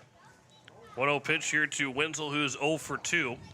He'll ground this one over to Hunsley. The runner will get back to third. The throw to first will be in time. Now they got the runners caught between second and third. Twilliger will start to run the runner back, and now he'll throw it home. The throw will come home. It bounced to Sonnenschein. He dropped the baseball, though, and the run will score. It was a miscue by Huron that turned into their favor. Obviously, Twilliger was trying to get the lead runner and keep that run from scoring and keep the runner over at second. But he threw it home, it skipped, and Sonnenschein, who was trying to make the tag, ended up not having the ball in his glove, and it allows to run the score to make it 6-3. Yeah, poor base running that works out in the favor of the Huron Tigers is, Terwilliger did the right thing. He ran the runner back to third base, and that the runner at second was trying to take third, didn't realize that there was still a guy holding him up, and ran right at him and forced the runner to go home. Made the right play, throw home. Sonnenschein had to scoop it. This one's going to go back up the middle and potentially score, rounding third here as the throw's coming in. It'll be wide of the plate. It will allow the runner to take second. It's now a 6-4 ball game. And it'll be an RBI single for Brady Feenstra, the pitcher. He's now 2 for 3, gets the RBI. And Coach Iverson will make his way out and maybe settle everybody down right now. The other side of it is, is the error to Terwilliger, is it to Sonnenschein? It wasn't the best throw from Terwilliger, but it was accurate enough. Now, if it's, a throw to first base and it's a scoop play, it usually goes on the throw, not on the first baseman. But that adds on to another error for Post State, which will be their 5th now of the day. And a lot of times you don't win a lot of ball games having 5 errors. Mm-hmm. Post State is still having a 2-run lead at the top of the 6th inning, but these errors are starting to mount to a point that Huron is only 2 swings away. Right now, only 1 swing away, technically, from tying the ball game up here at the top of the 6th inning. Yeah, that is a good point, John. I think to answer your question, just to keep contingency and everything in line, I think the error would go on the throw there. But regardless, another play that was there to make and just not being made for Pierre, and that's what's kept Huron in this ball game. 9 errors total for both teams, but Pierre outweighs Huron 5-4 as that one actually hit the batter. And now the tying run is on base here with 1 out here in the top of the 6th. Will Danberg has thrown 74 pitches, so he's still got another 31 before he'd have to be removed. And, a lot of it, he's only given up 2 earned runs on the 4 runs that have scored now, only 6 hits. He has not walked anybody. That was his first guy that he's plunked. So he's pitched good baseball, but the amount of errors has allowed his pitch count to get higher and facing more batters than what he's needed to. Here's a ground ball over to Getz at short. He will field. The only throw will go to first. It's low, and it's picked out by Terwilliger, but he's safe at first anyway. Gabe Waldner will get the infield single, and the bases are now loaded here with 1 out in the top of the 6th inning. The tying run is moved into scoring position with less than 2 outs. And the A's really would like a ground ball here from Oakley Anderson. And this will actually end the day for Will Danbury. This is the second mound visit here for River Iverson, the head coach. And Danberg will have to come out of the ball game, and they will make the change. So we will step aside for a minute. We will come back and tell you the change after this. Back in a minute here on KCCR and on YouTube at KCCR Sports.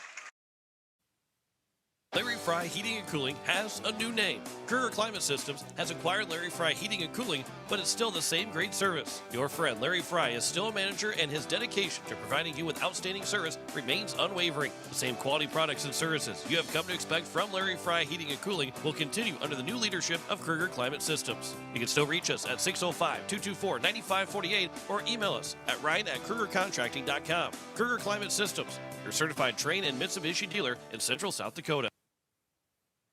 Step up to the plate with Kathy Sonnenschein Properties in Pierre, your go-to for buying, selling, and finding your perfect home. Whether you're looking for a cozy cottage or a spacious family home, Kathy Sunshine Properties has you covered. We're committed to helping you make your next big move, on the field or in your life. Ready to find your dream home? Call Kathy Sunshine Properties at 605-224-5588. Your home run in real estate.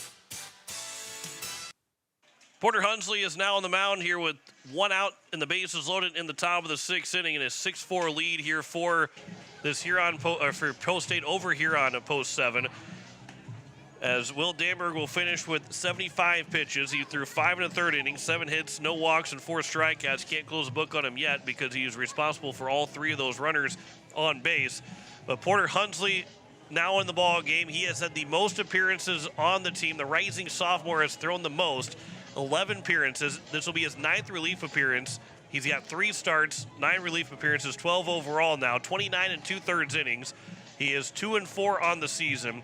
42 hits allowed, 17 runs, 16 of those earned, 14 walks, 14 strikeouts. ERA at 3.78, WHIP at 1.89, batting average against it at 341.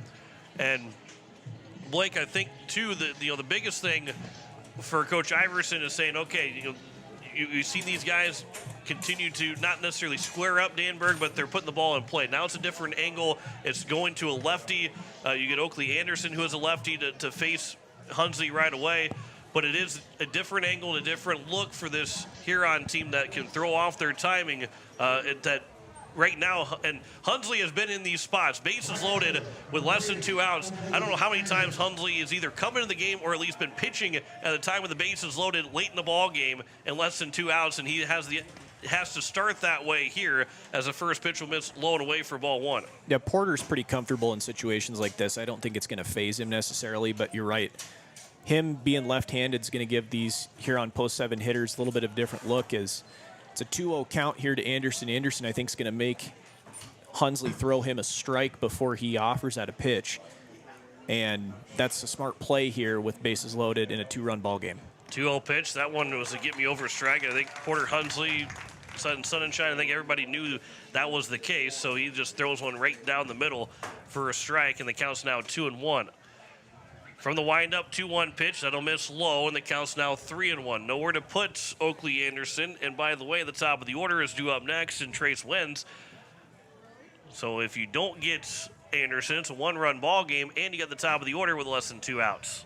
3-1 pitch. There's a line shot into left field. That's going to tie the ball game, if not give Huron the lead. Out towards left center field. 2 runs are going to score. They're going to try and send the 3rd run.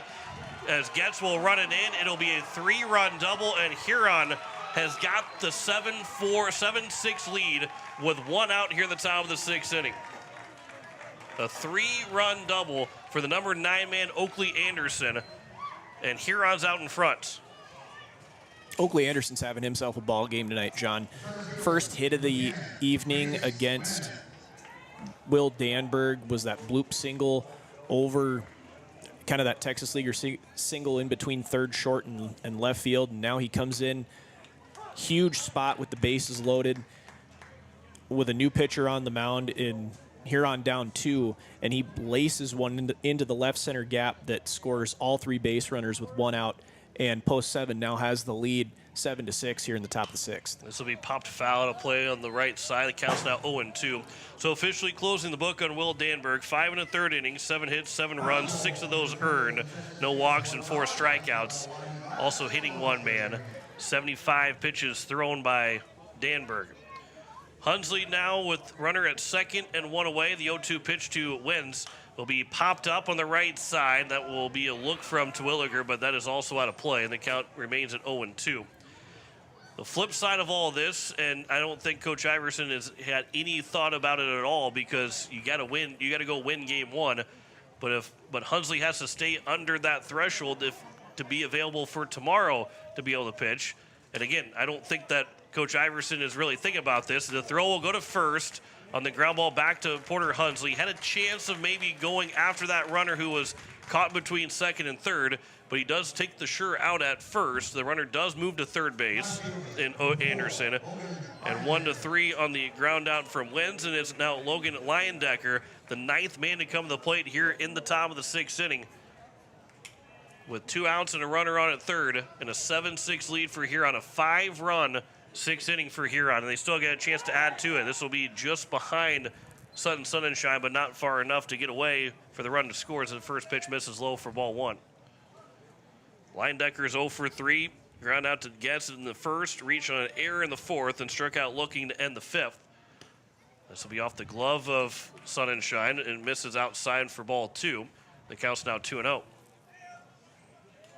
Another big spot here for Hunsley, trying to get out of a jam with a runner on third and keep this a 1-run ball game.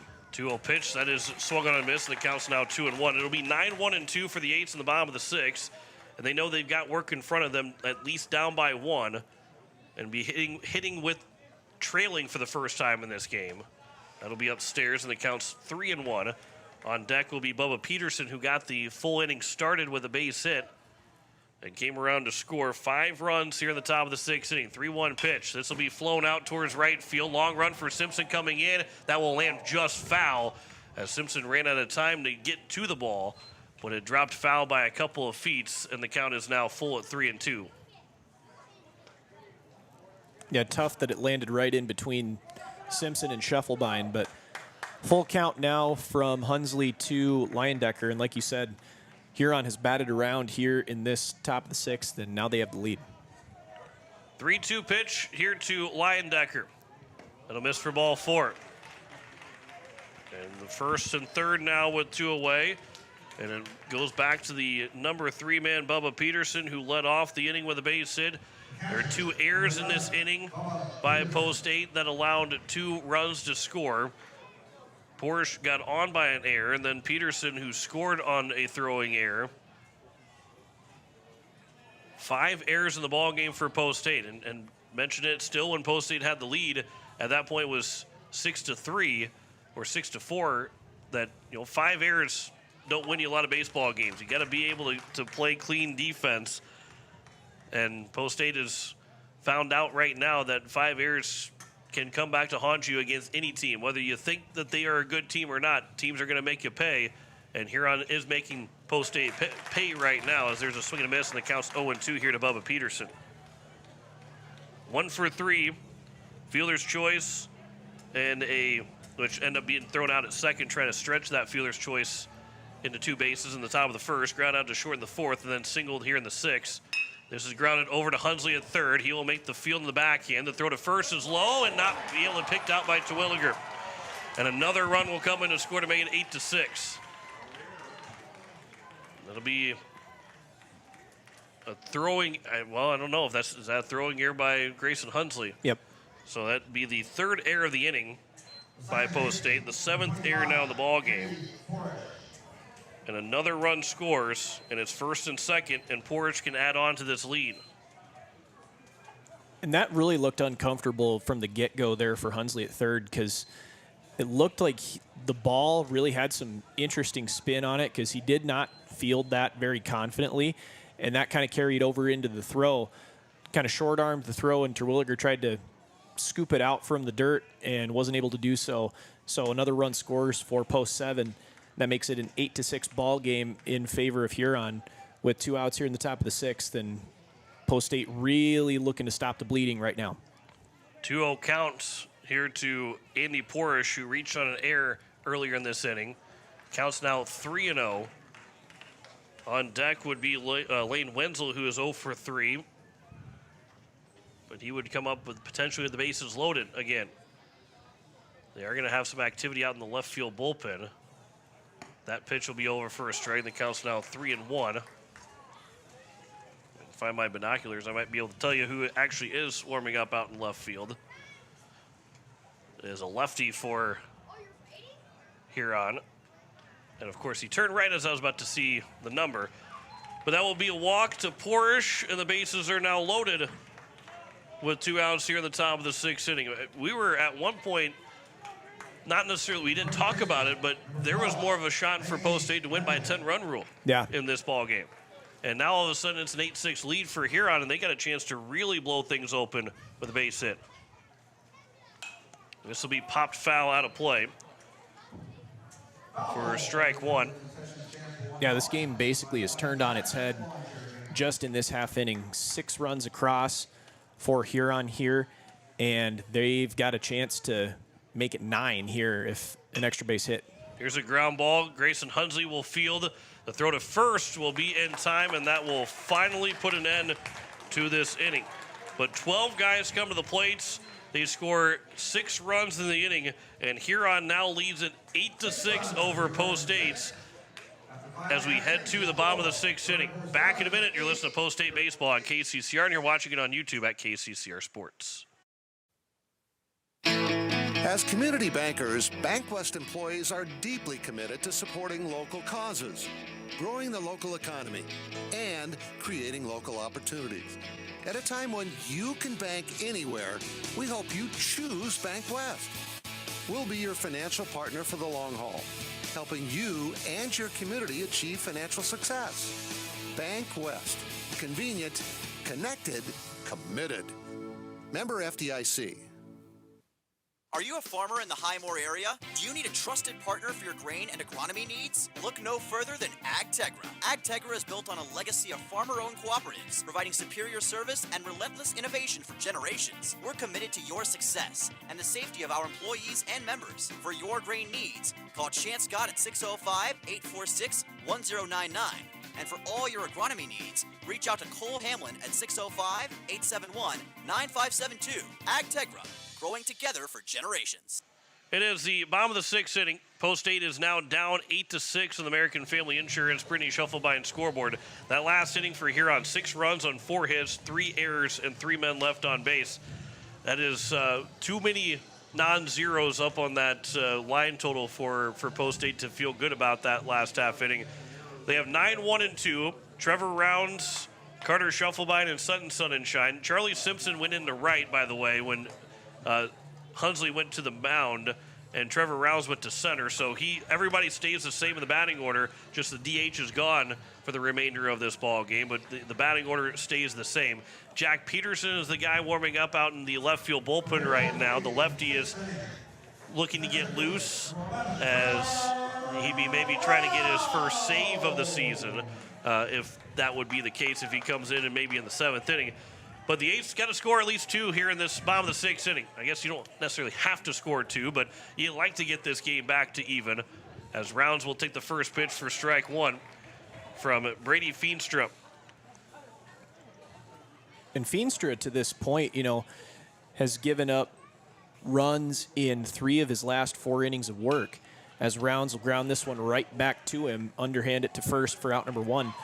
But with the top of the lineup coming up now, this is as good a chance as any that Post 8's going to have to put another run on the board and at least cut into the lead that Huron now has to at least 1 run, or like you said, maybe put up 2 runs to tie this thing back up going into the 7th. Yeah, they with the top of the order, you want to try and find runs, and especially this late in the ball game, the top of the order has to come through at this point. That's why you put them at the top of the order. For a reason, as the first pitch is swung on and missed by Shufflebine. The count's now 0-1. He's 1 for 3 as Shufflebine. That one will be on the outside corner for a strike. I don't think Shufflebine really necessarily agreed with it as he turned back and looked at the home plate umpire, and then he shook his head as he's digging back into the batter's box. Now this pitch is looking to come up high. It still ends up being low and is fouled away by Shufflebine, and the count remains at 0-2. This is, for Huron, a big shutdown inning. You score 6 runs. If you can get a 0, that really deflates this Post 8 squad here at home. And there's a swing and a miss by Shufflebine. And a little bit of frustration being shown right now by Post 8 as Shufflebine slams his bat down after the strikeout. And it's Sutton Sunshine, who is 1 for 3 with an RBI. Now why you have a best of 3 series is you get room for error. And obviously Post 8, not to make a light of it, make a joke of it, but Post 8's had a lot of errors in this game. So you get room for error. You can lose a ball game and still go win the first round series and make the state tournament. But you have to be able to overcome if you don't win this ball game, as the Eights are down to their final 4 outs. If you don't win this ball game, you have to be able to hit the reset button going into tomorrow afternoon and play your 2 best games of the season to get to the state tournament next week. 1-1 pitch here to Sunshine. Will be grounded up the middle. And it'll be a sliding stop by the shortstop Waldner. His throw to first. It'll be a 1-2-3 inning and a big scoreless frame for Huron in the bottom of the sixth. No runs, no hits, no errors, no one left on base. We head to the seventh. 8-6 lead for Huron over Pierre. Back in a minute on KCCR and on YouTube at KCCR Sports.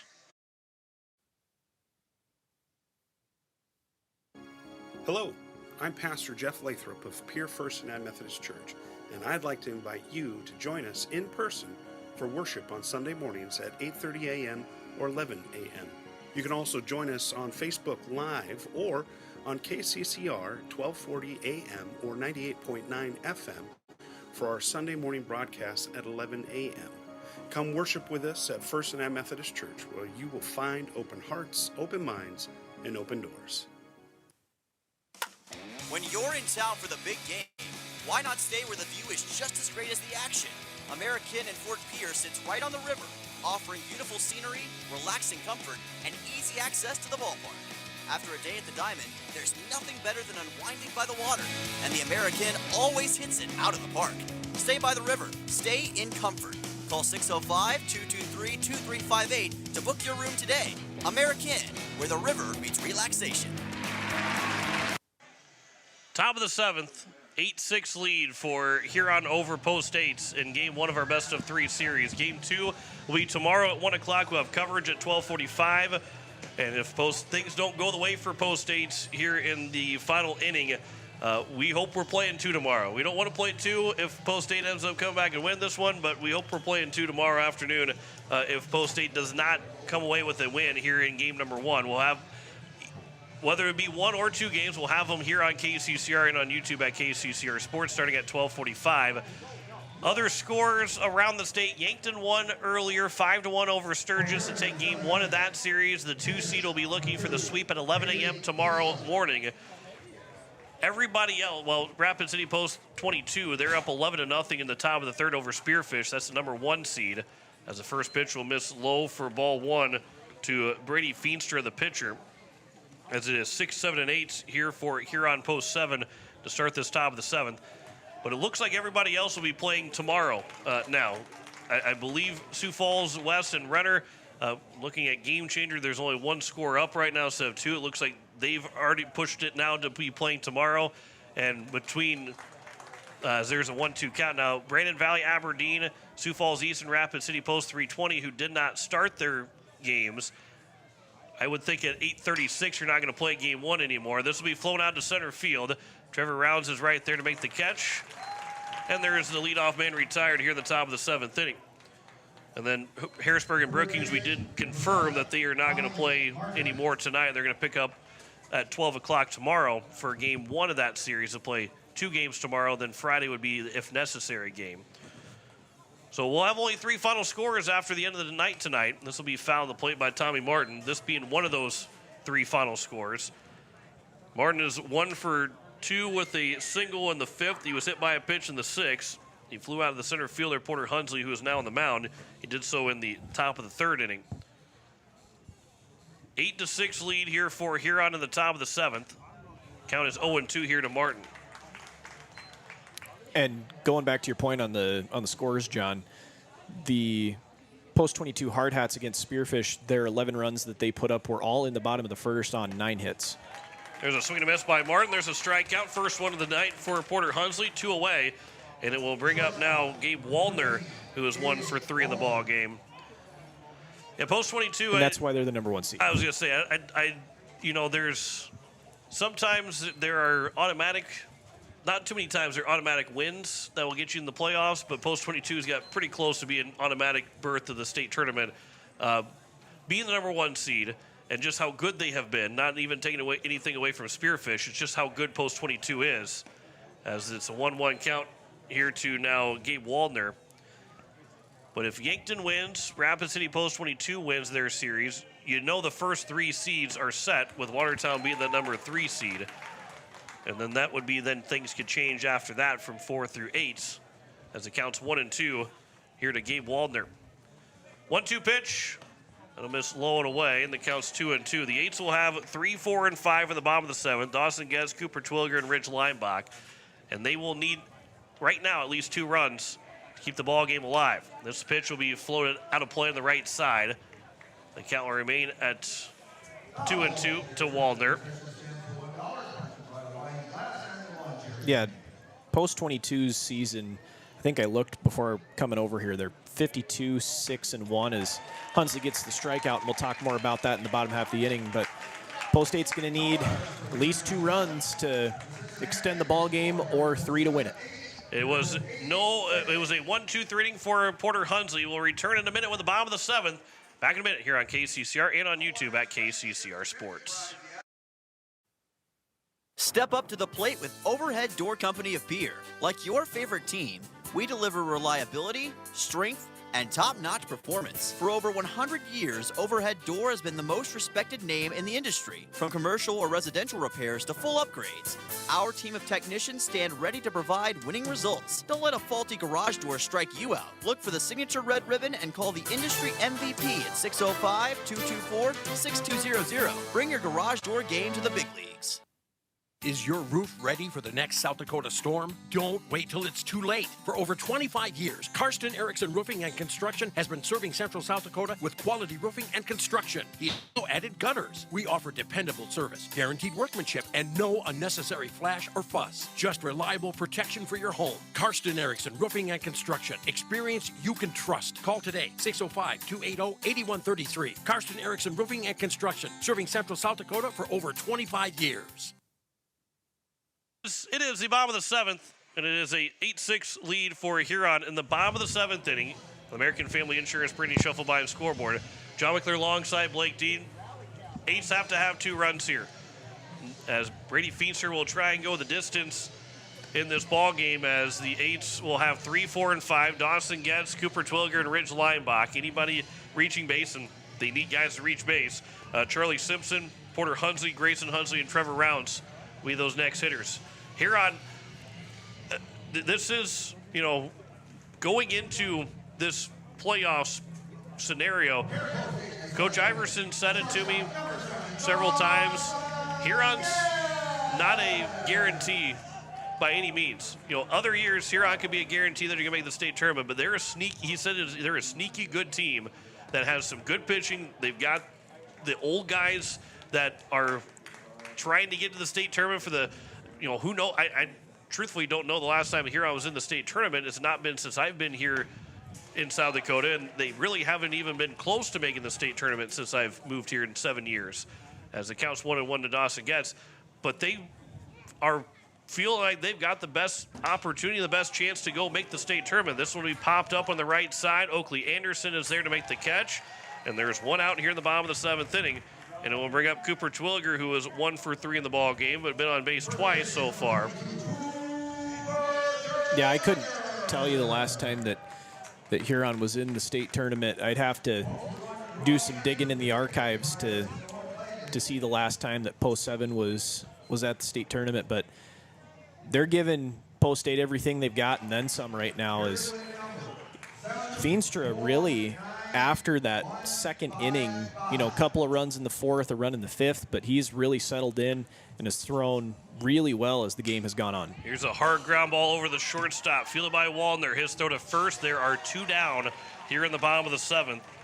And it's up to Ridge Leinbach to start a 2-out rally here for Post State to get them a shot to still win Game 1 of this series. For Brady Feenstra, he has thrown 86 pitches, so he's got an opportunity to get to the end of this game and throw a complete game to set up Huron favorably into day 2, where they would need to win just one of those 2 games. The 1-0 pitch here to Ridge Leinbach. That'll miss low, and the count's now 2-0. Leinbach and Simpson have to reach base, and those 2 guys have to score now for Post State. Those are the 2 guys that have to get on and have to come in to score. 2-0 pitch to Leinbach. There's a ground ball, high chopper. This will be fielded by the shortstop Wallner as he slid in, and Huron will take Game 1 of the best-of-3 series on a complete game from Brady Feenstra. An 8-6 win for Huron over Post State in Game 1, and the Eights will find themselves on the brink of elimination in Game number 2 on a 1-2-3 7th inning from Feenstra. Final score 8-6. Huron beats Pierre. Back in 2 minutes to wrap up game number 1. You're listening to Post State Baseball on KCCR, and you're watching it on YouTube at KCCR Sports. Look, it's no secret that owning a vehicle can cause a lot of stress, and they get a lot of wear and tear on them through the extreme seasons we've grown to love. Graham Tire wants you to know that you can trust them with any problem that you have with your vehicle. Their ASE certified mechanics can make your AC cool again, or even just change your oil. They can look into and fix those noises that seem to come from nowhere and have you stressed out. Bring your car to Graham Tire so they can put your mind at ease. Graham Tire, your tire store next door. Whether you're a first-time buyer looking for a home of your own, or you have an eye on an investment property, First Fidelity Bank has the right mortgage for you. From a vacation home to building your dream house from the ground up. So stop by and get your mortgage loan from us. First Fidelity Bank. First-class banking on a first-name basis. Member FDIC, an equal housing lender. Online at ffb-sd.com.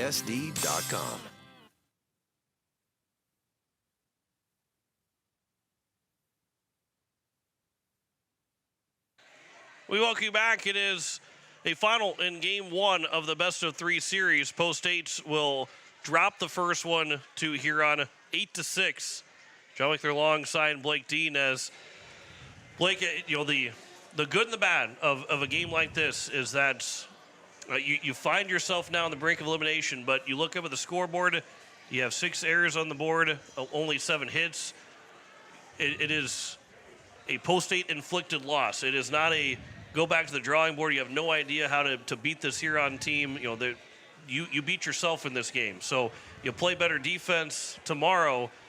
I wouldn't even say you have to hit the ball any better. You don't have to pitch the ball any better. You just got to play better defense, and the Eights are going to like the outcome that they see.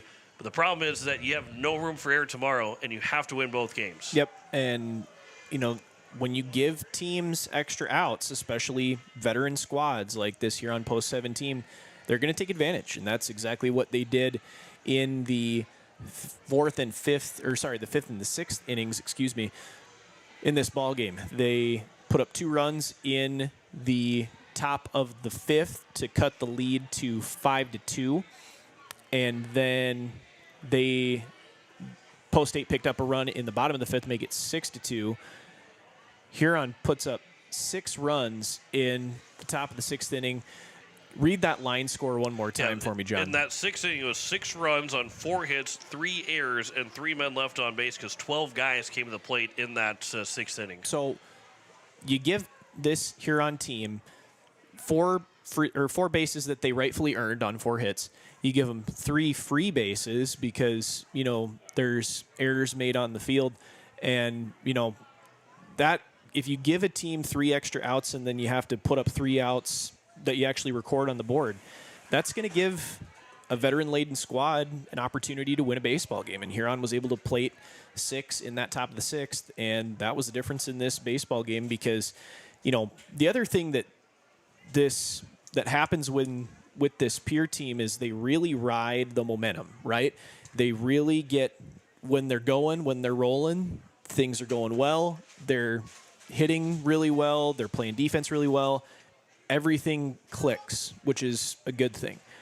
When the momentum swings the opposite way, things go the complete opposite direction. It's tail between the legs. You look defeated, and that's a time where the momentum's swinging back the other way that you really need to, hit the pendulum hard and swing it back the opposite way because that's what's going to get you to the state tournament tomorrow if you're able to win both games is picking yourself up, dusting yourself off when things don't go your way, and, putting together strings of good at-bats, good things going when you're not going on all cylinders. Fighting back, showing some grit, showing some heart. That's what's going to get you to the state tournament tomorrow if they're able to do that. And they're really going to have to, over the next, few hours here, because it's not even going to be a full 24 hours turnaround, really going to need to do some soul searching and, find that grit to be able to pull out 2 wins tomorrow and get themselves to the state tournament. Because Huron really, made them put their tail between their legs after that top of the 6th inning. And at that point, it was pretty much a wrap after that. The fire was gone. Yeah, that 6-run inning is the downfall for Post State here in Game 1 of this best-of-3 series. Will Danberg will pick up the loss. He threw 5 1/3 innings, 7 hits, 7 runs. 6 of them were earned, no walks and 4 strikeouts. But with those 6 earned runs, it feels like there should only be about 1 earned run against Will Danberg. But how everything played out ended up being 6 earned runs. Porter Hunsley threw an inning and 2/3, gave up a hit, an unearned run, 2 walks and 2 strikeouts. Brady Feenstra threw 90 pitches, 7 innings, 7 hits, 6 runs, 3 of them earned, 1 walk and 3 strikeouts. That final line total, Huron 8 runs, 8 hits, 4 errors, and 6 men left on base. Post 8, 6 runs, 7 hits, 6 errors, and 5 men left on base. Time of the ball game was 1 hour and 53 minutes here this evening. And Game 2 for Post State, they're having a conversation out in the left field, right field corner right now. Probably a long conversation with Coach Iverson in that group, because the Eights, again, have to hit the reset button and have to come out and play with a lot of confidence tomorrow. This Huron team, again, not taking anything away from what Huron has done in the past and talking about that, but you got to think this Huron squad has got the most confidence. They feel the best they ever have in their playing history. These guys, especially, to make a state tournament right now. They feel on the top of their game. They're going to have a lot of confidence coming into tomorrow, knowing that they got to win just one game. And Game 2 is very, very important for Post State to win. Obviously, it's very important, because if they don't win it, they're not going to get in. But if you can come out and dominate Huron in Game 2, you kill that momentum and kill the confidence of Huron to maybe make Game 3 a little bit more of a chance to roll them in Game 3. But Game 2 is going to be a dogfight, and the Eights have got to play really good baseball. Otherwise, they're not going to like how they finish out this season. Yeah, and it comes down to, how well can they bounce back tomorrow. And then thing that I mentioned as well, that you mentioned too, tomorrow they're going to play back-to-back in a doubleheader. Yep. So that's another thing to keep in mind, is if the momentum pendulum that we talked about before, if that's able to swing in the favor of Pierre in Game 2, they're probably going to be able to ride that momentum into Game 3. Now, it could go the exact opposite route and stay on Huron's side after this big Game 1 come from behind win, and they could take this into tomorrow and, pull out a win and go to the state tournament, and we won't even need to talk about a third game. So really, lot hinges on game number 2. Obviously, Post State fighting for their, in theory or theoretical lives in that scenario. But, we'll see what Post State team comes out. Is it going to be a resilient, gritty bunch after this long conversation out here in the right field corner, or is it going to be a squad that, continues to see what we saw those last inning and a half with kind of the tail between the legs? And it'll be interesting to see which team shows up, because you're hoping for the former rather than the latter, because if it's the latter, we might not see a Game 3. Yeah. Post State, again, coverage will start at 12:45 here at Hyde Stadium. Post State and Huron Post 7 will play Game 2 at 1 o'clock, Game 3 if necessary, and we want to see Game 3 now. That would follow, somewhere around 20 to 30 minutes after Game 2 finishes. Yankton has got a 1-0 lead in their series with a 5-1 win over Sturgis. Huron officially has a 1-0 lead over Post State with an 8-6 win. Post 22 is unofficially up ahead 1-0 in their series. They had an 11-0 lead after 3.5 or 2.5 innings, so that most likely will end up being a 5-inning ball game. And that will be the only 3 final scores of the 7 that we'll have for you. Those series that we got underway. The other 4 that are out in Sioux Falls area will not be played tonight. So they got a couple games started, but will not finish out tonight. They'll get back and going tomorrow, and we'll bring you all the coverage and all the final scores as the day develops. And hopefully we're on the air for about 4 hours tomorrow for 2 baseball games for Post 8 taking on Huron Post 7. But that'll wrap things up for us here this evening. I want to say thanks to Emma Thielen back at the station. For Blake Dean, John Wickley here signing off. Post 8 drops Game 1 of the best of 3. We'll see you tomorrow at 12:45. Huron wins Game 1 8-6 as we say goodnight from Hyde Stadium. You've been listening to Post 8 Baseball on KCCR and on YouTube at KCCR Sports.